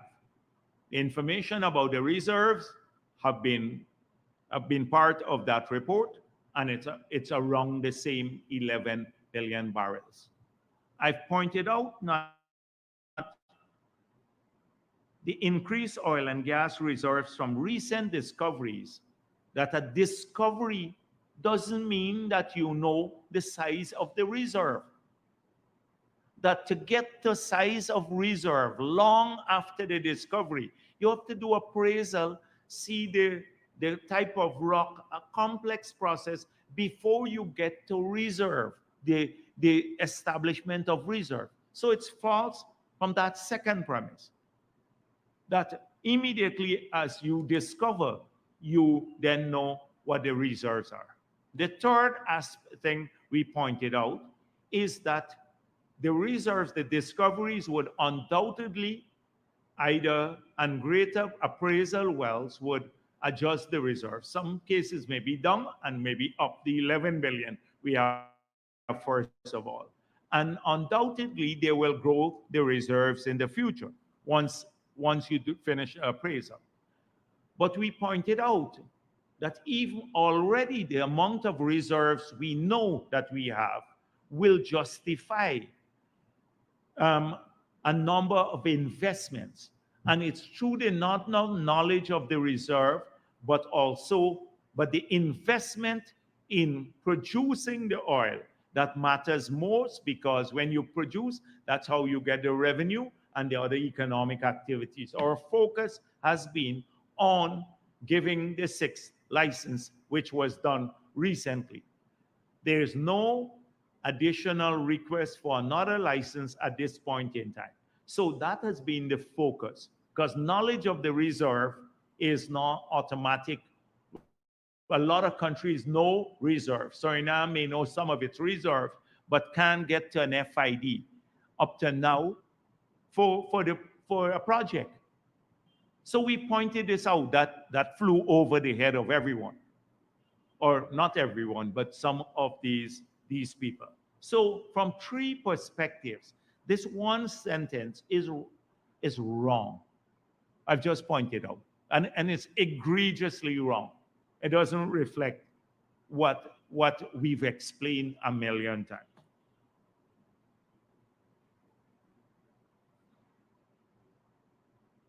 So Guyana must adopt a depletion policy that aligns its reserves with intergenerational equity.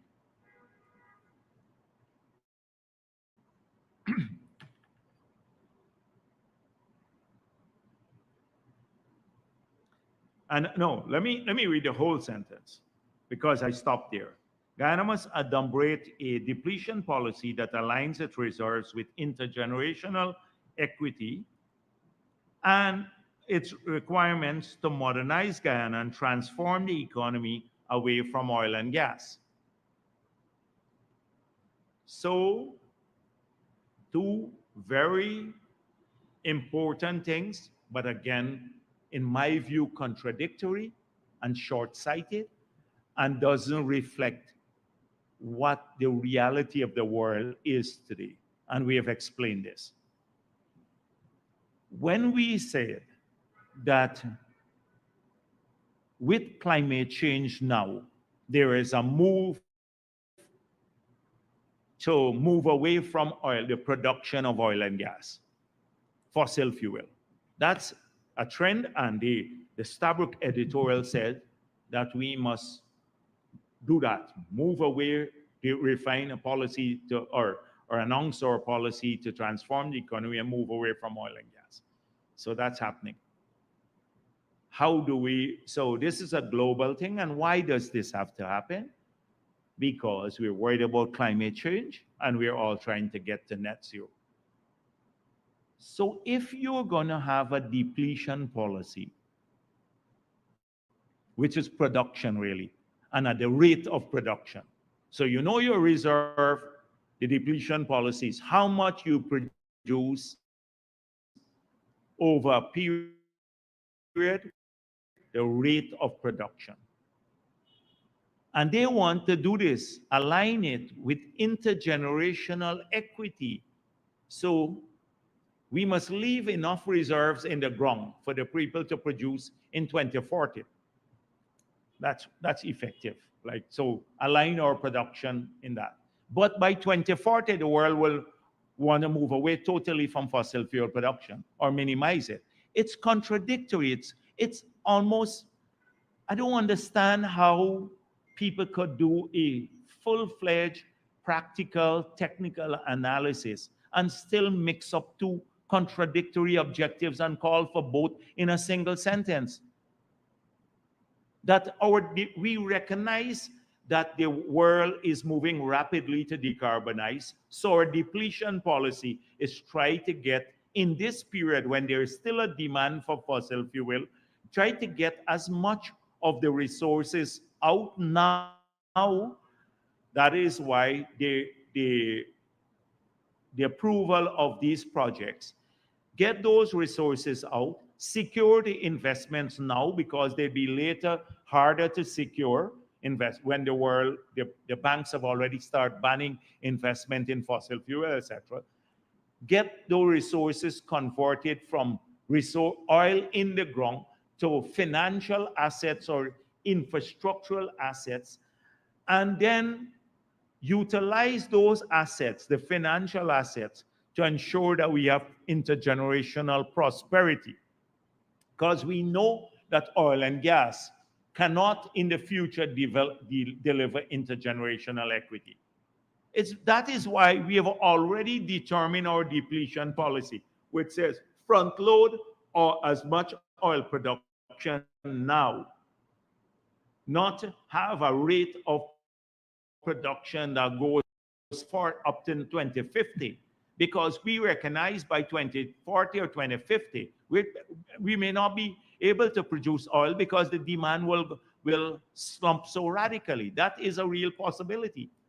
And so how could you do these two things together in the same paragraph, in the same sentence?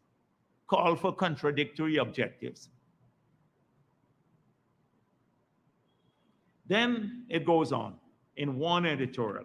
How it cannot be easily apprehended how the government could be entertaining a possible sixth extractive platform when it does not have a regulatory petroleum commission in place. Now, how did we do the 5 orders? And how are we producing from 5 orders? So they can't understand how we could do the 6th one and not have the petroleum commission. And I've explained that 100 times. They have now ignored that we have changed a very fundamental issue.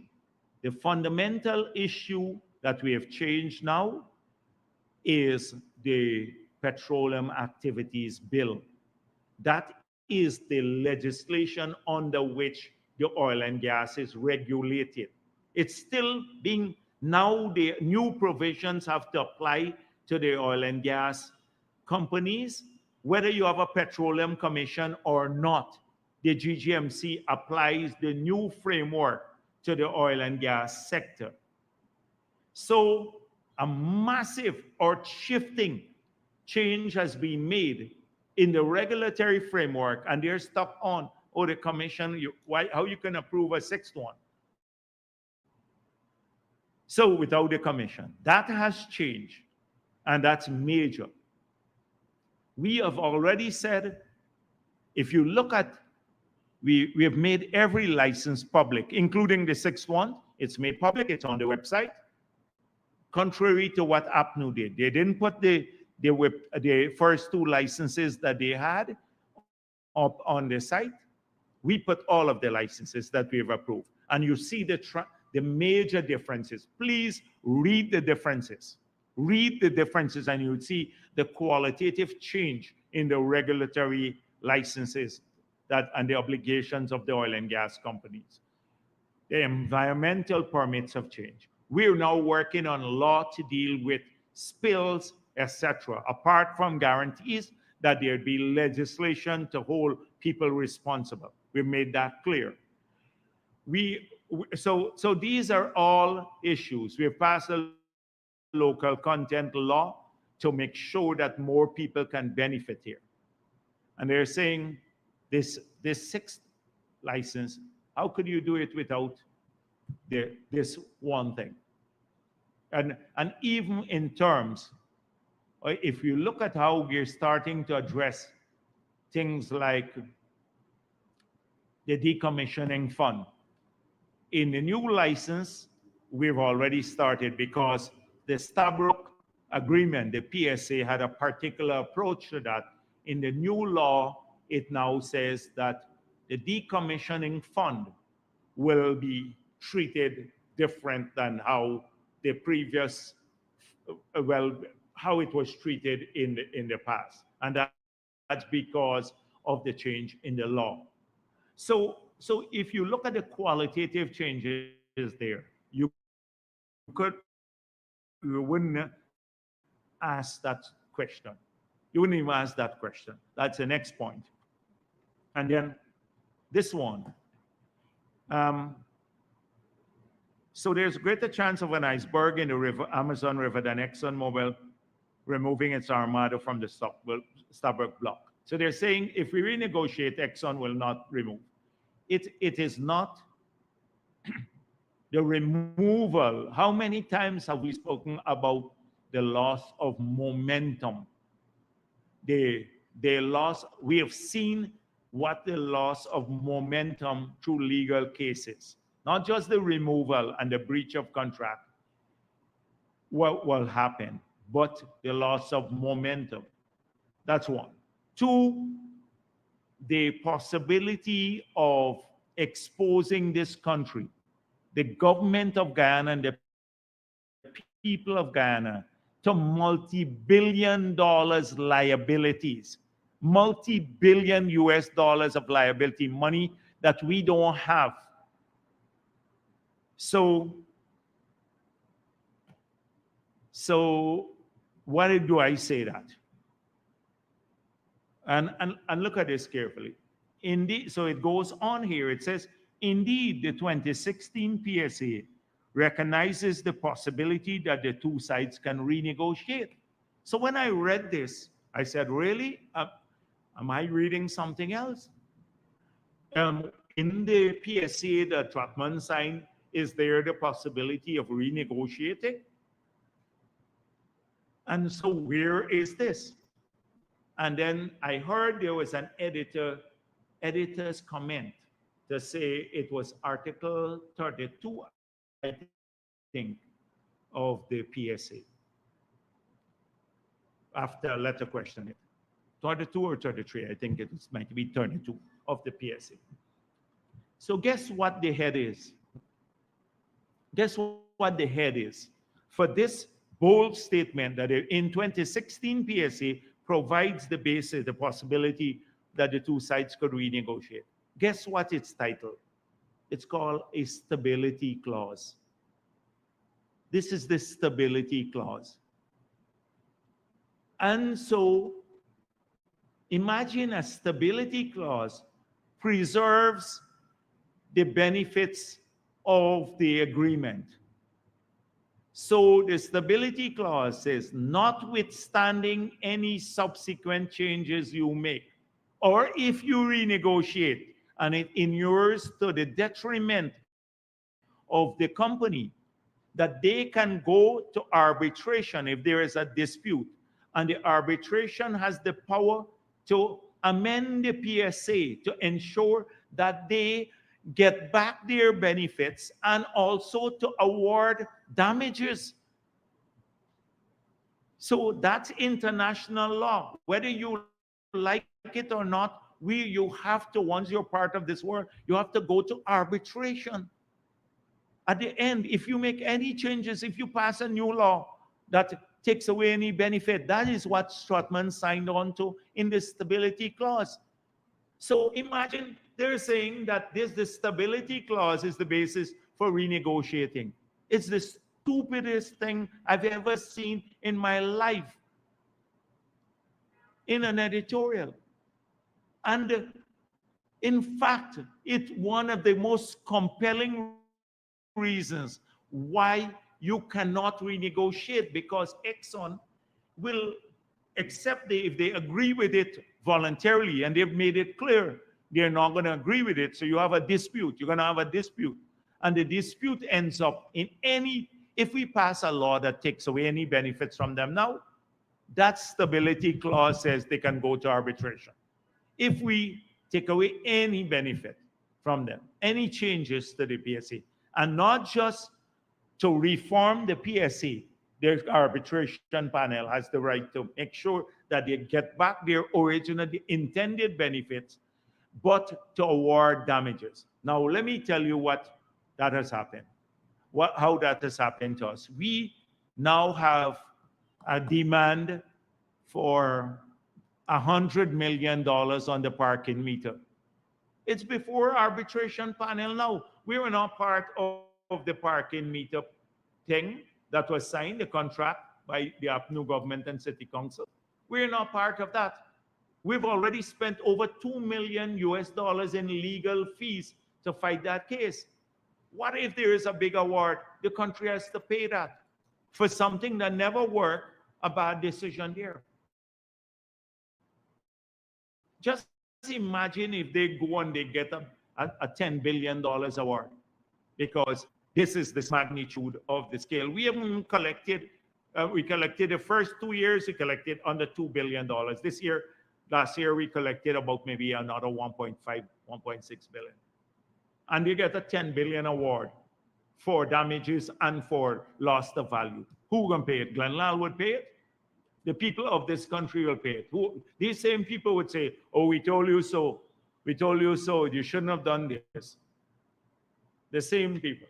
So this is what, in one editorial, and that's just reflecting what is going on, the silliness in Kaichor news too.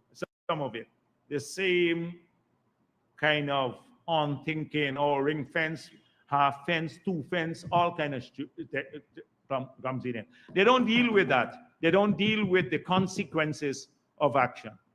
They don't deal with that.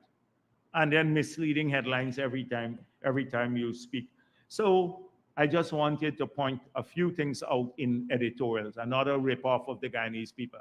And this must be coming. You see, it's hard to know where they come from because, as I said before, this news has been fairly sensible on all of this. It's a more serious newspaper than Kaichor News. But they want these anonymous editorials tend to be not just infantile. They're just not reflective of any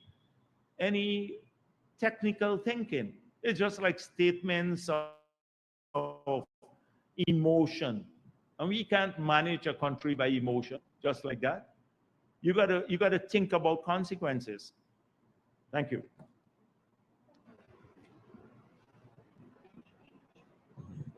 All right. I'm giving Starbuck first because since today I tackle your editorial. Marcel Thomas from the Starbuck News. Yeah. First thing is on the GPL's release. I think the burning question for consumers throughout the country is, does this rental have any, or would it have any impact on their bills, an increase on their bills at all? The answer is no. No. There will be no increase in the price of electricity because of this rental. Let me go back that the government at 22 cents per kilowatt, I think it's about maybe $44, $50 per kilowatt hour, but 20-something cents. The government is already subsidizing the power to people, business, etc.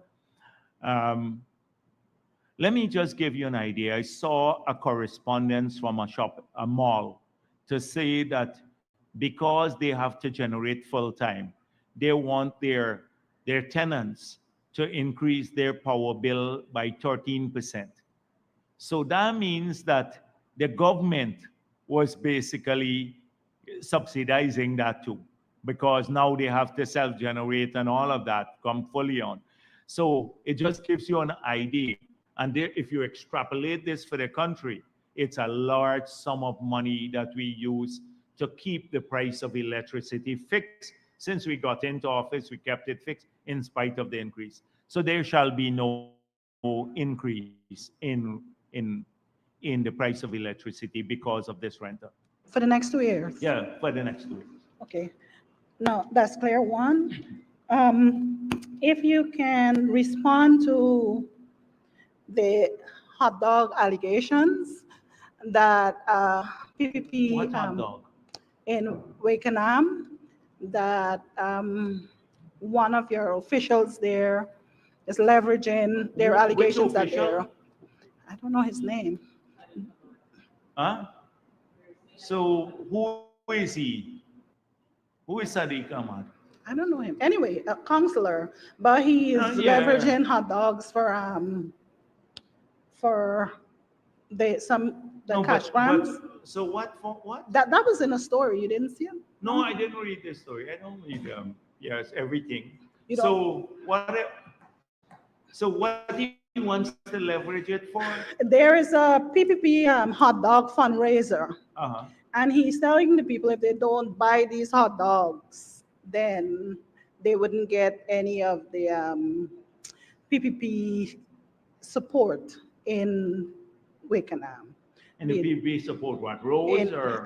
In terms of monies, in terms of grants, in terms of anything. Oh, well, but the thing is that, look, well, yes, so I'm interested how we have we won over 1,000 seats in the local government elections. We had over 2,000 councillors. Well, we contested over 2,000. If you look at the number of officials, how is it one councillor, or I don't know who is basically a councillor, in Wakenham, or Leguan? Leguan. Well, I don't know where he is from. How is it that a councillor who says something to somebody becomes the national story here? When you look at all of the things, APNU just had a missing CPU, the PNC. We not concerned about that. And one man say, oh, if you don't buy my hot dog ticket, you're not gonna get no help. Tell somebody there, obscure people.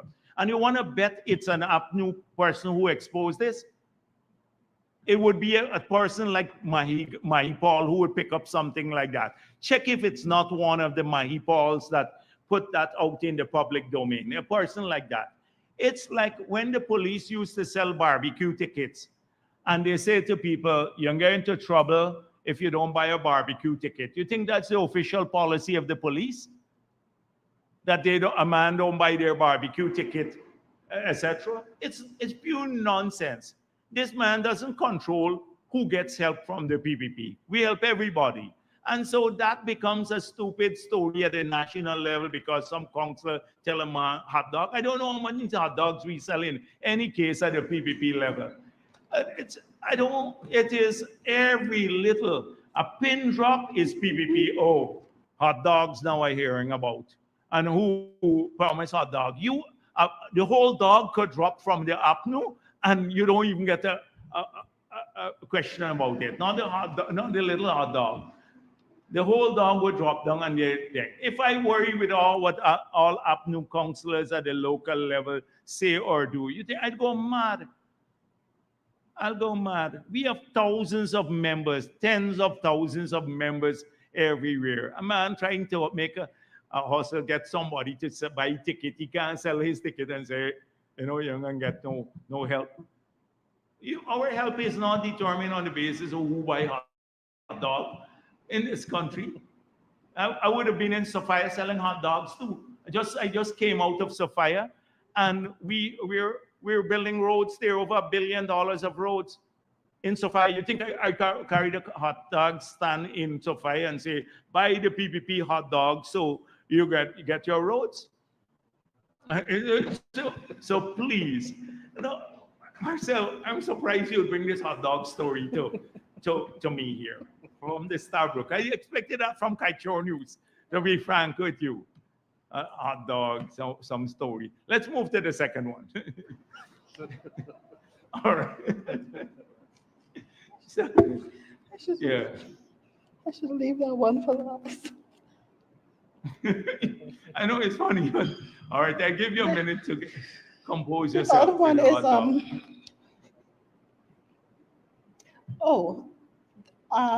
if you can give an update. All right. She can't help laughing. But give someone else. I'll come back to you, Marcel. Naomi Paris, Guyana Chronicle. Yeah. Following yesterday's mishap at the Stabroek Market Wharf, President Ali would have said that there will be a cabinet meeting in terms of reviewing the city's assets and how it's managed and maintained. Can you say what is the government's next move in this regard? Okay. So I'm aware they have a meeting of the City Council, an emergency meeting today, and to discuss this tragedy. So first of all, the president himself went on the ground, and they are according help. The president has directed that the people who were affected, that they receive full support of the government of Guyana. So I have some major concerns. APNU has always controlled the city, but it seems as though every single thing that should be done in the city, that by law are part of their mandate, the central government has to take over. And we don't begrudge that support, but we can't intermediate it to the city council that is unaccountable, because we've had experience where they've diverted funds, and two, where until now, as you know, audited statements have not been submitted for several years. So it's difficult to intermediate funds through them. However, the government has undertaken a key responsibility of the city, which is infrastructure, roads. Every road in the city will be done by the central government. That runs into billions of dollars.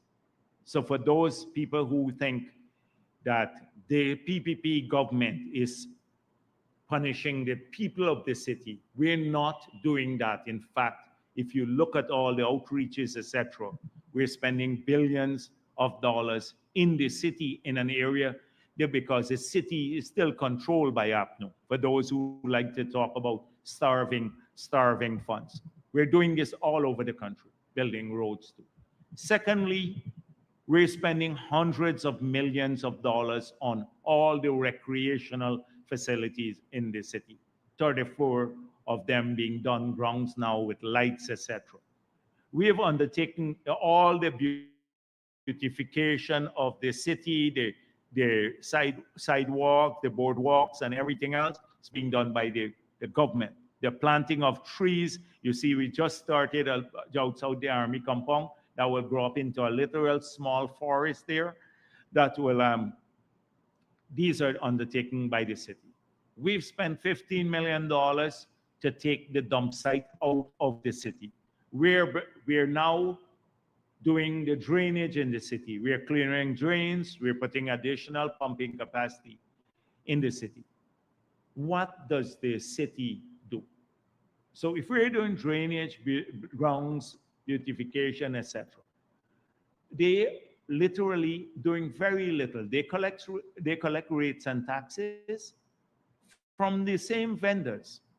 And historically, let me say, when the vending, the APNU government had, in fact, the PNC, when Tulsi Prasad was part of the CREEP, the Committee for the Re-election of Desmond Hoyt, they gave that prime area opposite the arcade and Water Street. He sold it to him for between $2 to $6 million. We reacquired that land. Guess how much we had to pay? Over $300 million to take back the land. We then gave it to the city council to accommodate the vendors. So people who talk about us now being sympathetic to vendors, we spent that money, and those were in the early days when we did not have much resources. We paid for the land, we paid it, it went to court, we acquired it, and we gave it to the city to accommodate the vendors because we wanted them to have fixed places. We've assisted with building of markets, all of this. So those, they like to say we don't support vendors. So we've supported throughout our history. So this city council is not, what is it engaged in now? Its only concern is spending time on itself and deals. They're busy trying to sell off all the little pieces of land that they have around the city. Secondly, look at how much time in the last month, maybe 2 or 3 months, the mayor has had maybe 5 full man days or city council meeting discussing how to block a 300 odd million US investment that will bring benefits to thousands of Guyanese and will beautify the city and expand his tax base. He has spent all of this time in the last 3 months discussing that, falsely claiming that they own the land, getting involved in all sorts of things. How much time did he spend on better service for the people in the market or trying to rehabilitate infrastructure? Now we have the crisis, he's doing an emergency meeting on the market. He knew about the state of the infrastructure there. Now further, for this year, they have to statutorily present their budget. He has not presented a budget up to now for this year. So what are his projects to rehabilitate market or fix anything in the city for this year? Abdication of responsibility. And all of this gets swept under the carpet, the uselessness there. And then we have to take the heat on it. They don't managing the assets in favor of the people in the city. It's a cabal, APNU cabal there. So abject failure on the PNC City Council. And that is why the president had to make that statement. The people, they spread rumors all the time among vendors, oh, we hate them, we do this, etc. That's all they do. Nothing in terms of services. We haven't even helped with garbage now. Imagine a central government and you have a full city now and a city council and billions of dollars in revenue that they get and no audited statements. We don't even have a budget. We don't know how they'll spend it. So clearly the people of the city have to know this. When we campaigned, we said, give us one chance to run the city and then you will see the changes. Since Independence Day, the PNC has had it. But are we starving the city of funds? You check what's going on in the city now. If you go to South Ruimveldt, not South, East and West Ruimveldt and Alexander Village and La Penitence, West La Penitence and All Boys Town and Charlestown and Kingston and here in Queenstown and Albertown and Kitty and now in Sophia, and really the whole city eventually going to be redone. The roads, we're working on drainage, etc. So there's no starving of funds for the city. It's just that you think if we give them money to spend on a road, you think they would ever spend it on the road? They just take it and it would end up somewhere else. So this is a failure of the city council, but notwithstanding there, let me use this opportunity to say how, how sad we are about the tragedy and those who were injured and lost their business, etc. As the president himself said, they would get our support. Thank you. Yes. Taking you back to this dispute amounts with Linseka, the discussions that are going on for the 50 million. Yeah. I want to know what impact, if any, that is going to have on the loan with US Exim, and if they are, or if they'll have to await that settlement before a decision can be made on that loan. That's one part of it. The second part of it is what time frame has been given for the conclusion of these discussions with Linseco? 50 million is a substantial amount. But Marcel, so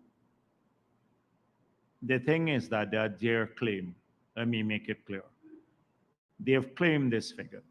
Our engineers, the international supervision firm, said they're not eligible for a cent. We have offered 3 months extension in time. Their liquidating damage is over $11 million a month if they don't complete the project on time. So they have to pay back, US dollars I'm talking about. Now, the process, the evaluation has been completed for the Exim Bank loan. This is not going to affect the processing of the loan. If we refuse to abide by the terms of the contract, which is providing for independent arbitration when, or mediation when there is a dispute, that could be considered expropriation if it's a US company. That could affect, but we're following the grievance procedure as established by the contract itself. So there shall be, that will not affect the processing of the loan.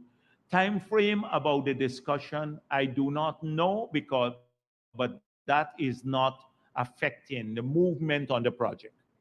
Okay, but this would be done. And an update on the other part was an update on that loan. Okay, but that's what I said. No, from the US end. So we were told, my last report was that they've completed the final due diligence. They came down here, this was about a week ago. There are no adverse findings. So hopefully now the loan would be able to go to the board. Now, when the US makes loan of this nature, they also have to do their independent checks. And they've done all of those on financial feasibility, environmental sustainability, all of those issues. So we're expecting that to be processed. My last question is for an update on the oil blocks awards from the auctions. Okay, there's one that is ready to go to cabinet. But what I said to Vic is that at the cabinet level, we do not, the last thing we want is to have the fiscal terms preserved in every contract. But then in every contract, the other conditions of the contract for the same type of work changing. So what we want is a kind of uniform contract in all of the clauses.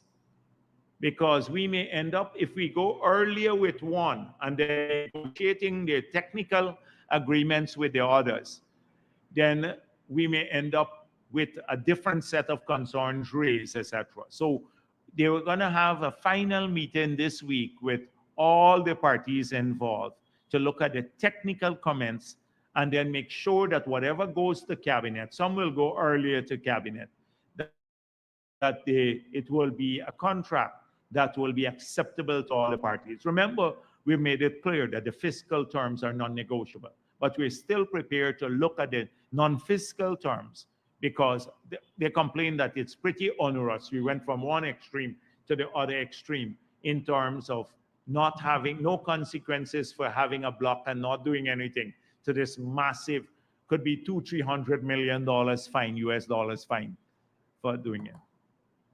Good afternoon, Dr. Jagdeo and Anas Williams, Culture News. The Parliamentary Committee on Natural Resources has made requests twice to the EPA and ExxonMobil, but so far as we're aware, they haven't had any sort of positive response from any of the agencies. Who is chairing that committee now? Pardon? Who's chairing the committee now? Are we still chairing it? Are we chairing the committee? Who's chairing it now? Let me find. Um, You don't know? no, I don't know it's on my myself. notes. I don't know. All right. It's the Minister of Natural Resources, Minister Vikram Vikram Bharat. Bharat, yes. And so, can you say when the parliamentary committee will have some sort of an answer from the EPA whether they would have these meetings or So not? have you asked Vikram Bharat, who is not only minister, We but have he chairs the committee. Have you submitted any statement to him, written him, catch him at a corner somewhere and ask him when he goes everywhere. Ask him when do you plan as chair of a committee to have these people before you? Have you given them notice? What do you have to say whether they didn't show up or not? What do you have to say? You find it acceptable? Please do that the next time. Yes, but I believe my colleagues and I would have come here multiple times with other issues, reaching out to Minister Bharat. He doesn't respond, and then when we come here, you send us back to him. But then I asked him that one specially. Let him respond to that one. Yeah. So I don't want to. You all complain that the same Kaicho News that I take over everybody work. I come here and want to do everything for every minister, answer for everybody. That is Jagdeo, control freak Jagdeo, worse than Kim. The whole Kim family put together. Together. That's in Kaicho News. Read that. He wants to control everything. He wants to answer for everyone, and then you come in to ask me about again to answer. Again, I will, but to make an attempt to talk to Vikram first. Ask him that specific question. If he doesn't respond, then I'll give you. Keep an eye out. Additionally, can you say if the new legislation will seek to cap how much coverage Guyana gets in the event of an oil spill? The legislation is being developed. It will speak about responsibility. So it's just being drafted now and looking at the experience around the world. So once that's done, it will be, you would know about it. Good afternoon, sir. But I hope that you praise the government a little bit for passing legislation of this nature. Very few countries are positive about it.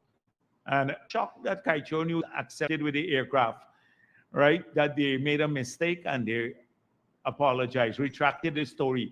But next to the retraction, they had 4 false stories again, are surrounding the retraction. So please. Good afternoon, sir. Rihanna, Kaicho News. My first question is, you promised better contract management.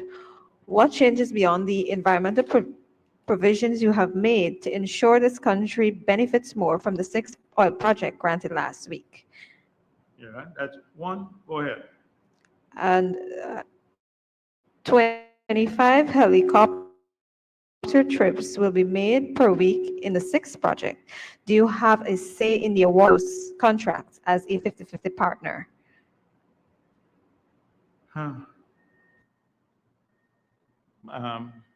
10 bottles of water would be bought by Exxon too. Do I have a say in that? I've dealt with that question 100 times before. We're now co-managers of the project. That we audit, and the auditors have to look at comparable prices. So when you look at the auditors, they have a list. Is this essential for the operation offshore? Can they do it otherwise? Can they walk to the vessels, the FPSOs underwater? The answer is no. Should they use helicopters or plane? Only the helicopters could land. Then what are the price per hour that they get for helicopter here? Is this comparable with helicopters of a similar nature around the world? And then they would say, it's inflated or not. That's why it's post-audit. And let me explain it again. It's post-audit to see whether we're getting value for money. Now, if they find that a helicopter in Guyana, the hour rate is, say, 5 times that of the US, that Exxon is charging that for the cost bank, 5 times that of the US, and maybe 10 times that of what happens in Kazakhstan, then they could refuse to have or remove that from the cost bank or raise a query so that that funding will not come from the cost bank because they move beyond what is the industry average. That is one of the audit of the nature that we have. So it's a cost recovery audit. So that is how the controls are done. But it happens post, not pre. Now we have insisted that more opportunities that in the past, before we had the local government content law, that Exxon used to bundle these opportunities and sometimes directly award to a company or award them in a manner that would exclude local people. So we said that the activities have to be unbundled and tendered so that Guyanese and Guyanese companies can have an opportunity to bid on them. So that is the consequence of the local content law and the requirement that a lot of the procurement services are unbundled and also done with an opportunity be given to Guyanese. Major change in terms of opportunities for our people. So you asked what's better contract management. We promised that. And if you look at the licenses themselves. So earlier I spoke about the licenses which are made public now. You will see an evolution over not just how they conduct their operations and the technology that which they're using, but also the monitoring requirements that have been vastly enhanced on safety, on reliability, all of those. If you go through the comprehensive agreements that are put online, you would see how they have evolved into more robust management tools requiring higher levels of accountability on the part of the operators. That's a major thing. The same has happened in terms of environmental sustainability. You would see a higher standard set and greater compliance with the requirement for them to comply with those standards. That's the first thing. We said we wanted better contract management to get more out of this contract. This is why when you look at what we said in our manifesto, you can't just say better contract management. It was better contract management / renegotiation, if you look at that. And we said the better contract management were to get more out of the 𝒊𝒏𝒄 PSA without the need to have to renegotiate the PSA and suffer the likely consequences which I described earlier. So we identified two things that through better contract management and changes in the legislation would yield greater results for our people without us having to do the renegotiation. And what were these two things that we identified from the very first day? I remember us meeting with Exxon, almost a couple of days after the new government was sworn in. I don't think the cabinet was even fully put together. And we said two projects. One, we are passing local content law.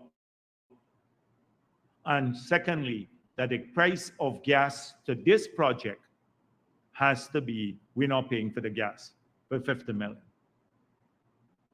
If you say, look at $2 million that the price for the Henry Hub, which is a low price, where gas is being sold now, and it's low now at about $2 per cubic there. It runs into the that we get land, it's into tens of billions of US dollars. Tens of billions of US dollars. So over the life of, so this is, if you don't look at that, tens of billions of dollars for the free supply of that fuel. Who will benefit from it? Our people with a lower electricity cost, because they on their own will be able to save a lot of money. Billions, right? So we estimate that in US dollar term alone, you would have, over the 20-year period, we'd save maybe $4 billion. The consumers will save about 3 or 4 billion US dollars now, I'm talking about. It's tens of billions of Ghana dollars.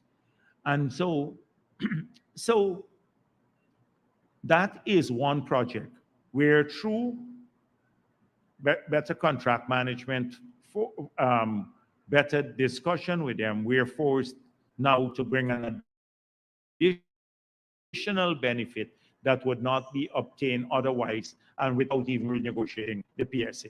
So that's one. Secondly, the local content law. You recall the trouble we had. They said, oh, if you pass this, it would shut down the industry. We'll have all kinds of problems. We fought through all of that. I had a big meeting at I think it was the Pegasus or Marriott, I can't even remember, with the locals and the international community just before we passed the law. And there were lots of complaints by them, oh, it would create problems. And we said, no, we're passing it. Already this year, they're going to spend $700 million US dollars from local purchases. 1,500, maybe nearly 2,000 local comes downstream through PSA that most people is low because of the low royalty rate and the tax-free regime that they have and the lack of fencing. So we have done better. We created a better framework for renegotiation, for managing. We have even more benefits, significant, running into the billions of US dollars of more of benefit to our. I just want to follow up. But you don't believe that Guyana can seek to better manage the PSA by having a say in the procurement of large contracts? As I just explained that, how it's structured. We don't have co-management. We don't have co-management. It's like our interests. We're entitled to a particular revenue flow. So we're entitled to 50% of the profits and 2% of the royalties. So we really don't have 50% ownership of the company. We're entitled to 50% of the profits and the royalty. It's the new agreement is we will be entitled to 5% royalty. Does that mean we own the company? Or does that mean we are managing the company? There's an entitlement to that. That's the first thing. So that is what gets confused. The Skytrail News confuses that all the time, that we're 50% owners of this company. We're entitled to 50% of the profits from those operations. So we have our extent of profit. If they inflate costs, is not to look at similar costs in the industry and whether these costs approximate those costs from insurance to procurement, etc. So that's how you have a say over cost. So when those costs are verified, then you see what some available for distribution as profit, whether it's understated or inflated. And then you can assure that your 50% is fair.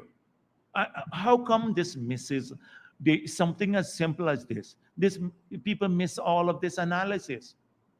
It's something that is why weekly basis we get frustrated over these things. It's such a simple understanding without getting complex and agreement. It's just like you apply it to anything else. I have one final question. I'm sorry. Yeah, go ahead. In regard to the whiptail license, which states that citizens will seek compensation of losses from an oil spill through the courts, can you explain the reason for this clause instead of demanding that the oil company pay all the damages caused? Now, the first thing is there's a requirement to compensate. There's a requirement to compensate, and so they've acknowledged that. But if you have a dispute over compensation, then only the courts can deal with that. That's standard anywhere in the world. Who will determine it? If Exxon says you lost $10 and the person says, oh, it's 6, when we have anything, for example, we have flood, and some people put in a claim, and they say, oh, we lost 10 banks of borrow, but the officer says to us, this person had 5 banks of borrow, right there. So we have like a difference there in opinion. Who will be the adjudicator, if not the courts?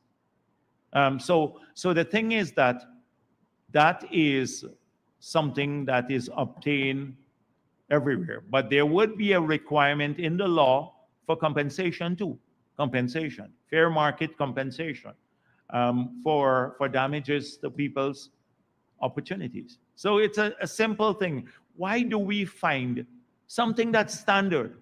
Because you can't go, it's a simple thing. If you have a dispute, who settles the dispute? And even the US, if you look at the Exxon has refused in many cases in the United States of by people came to pay them the full sum, and they've gone to court. In some cases, the court to pay the sum, and in other cases, well, they got to do some. So it's a on my colleague's question, Marl, the rental fees for this both for this power, this electricity, and the O&M fees, has GPL factored in, or does it include the cost that we have to pay to supply fuel? And if not, what is the total cost?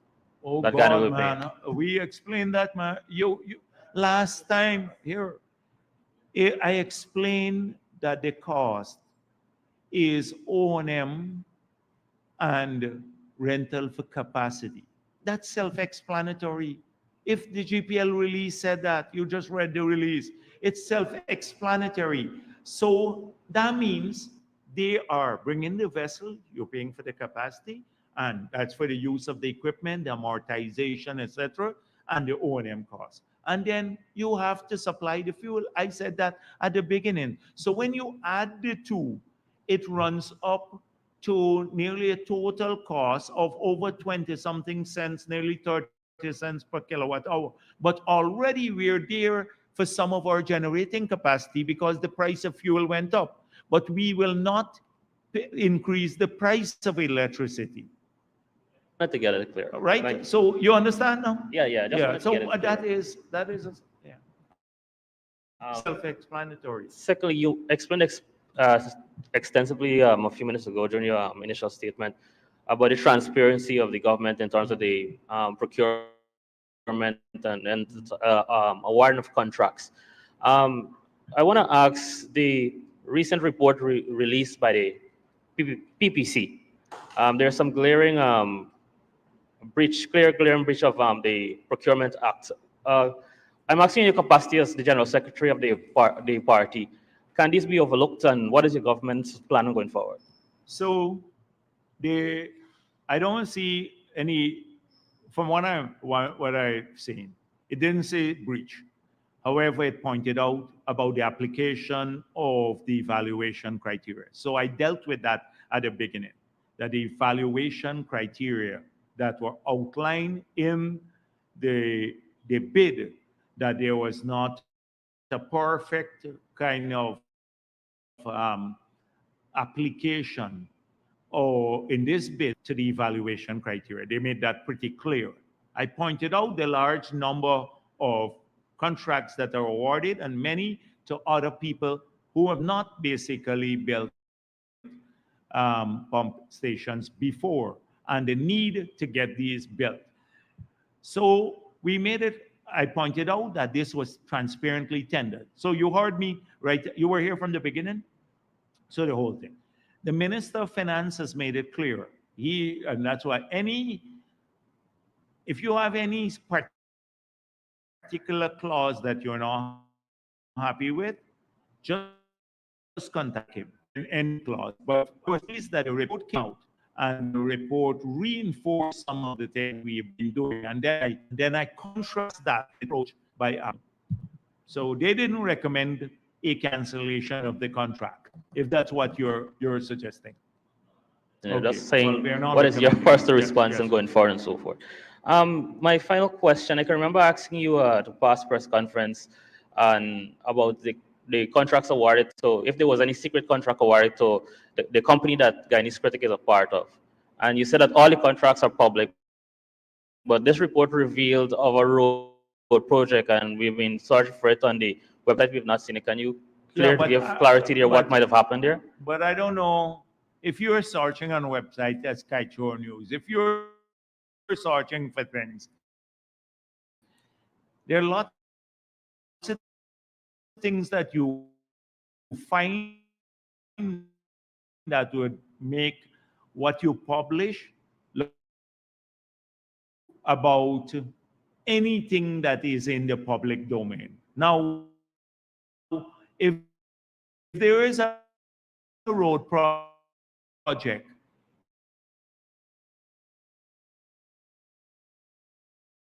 and then you see where it's awarded, the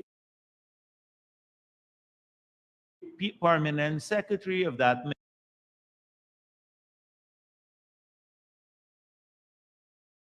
ministry or the minister. So it's as simple as that. But I don't know how in this country you can do secret things to the secret. What about if you see any contract in there and it is outlined and there's a road project, you ask the minister about it. And if the minister doesn't have plausible reason why it's given or how it's given, publish it openly, expose it.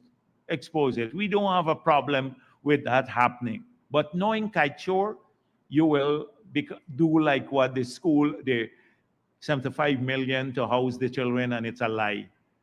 You will come up with some fantastic figure or make an issue with it. But by all means, publish it if it's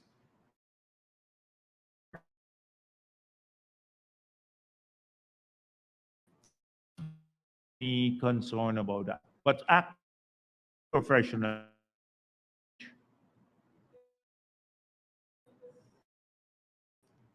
Let's go to church, bro. The devil go to church.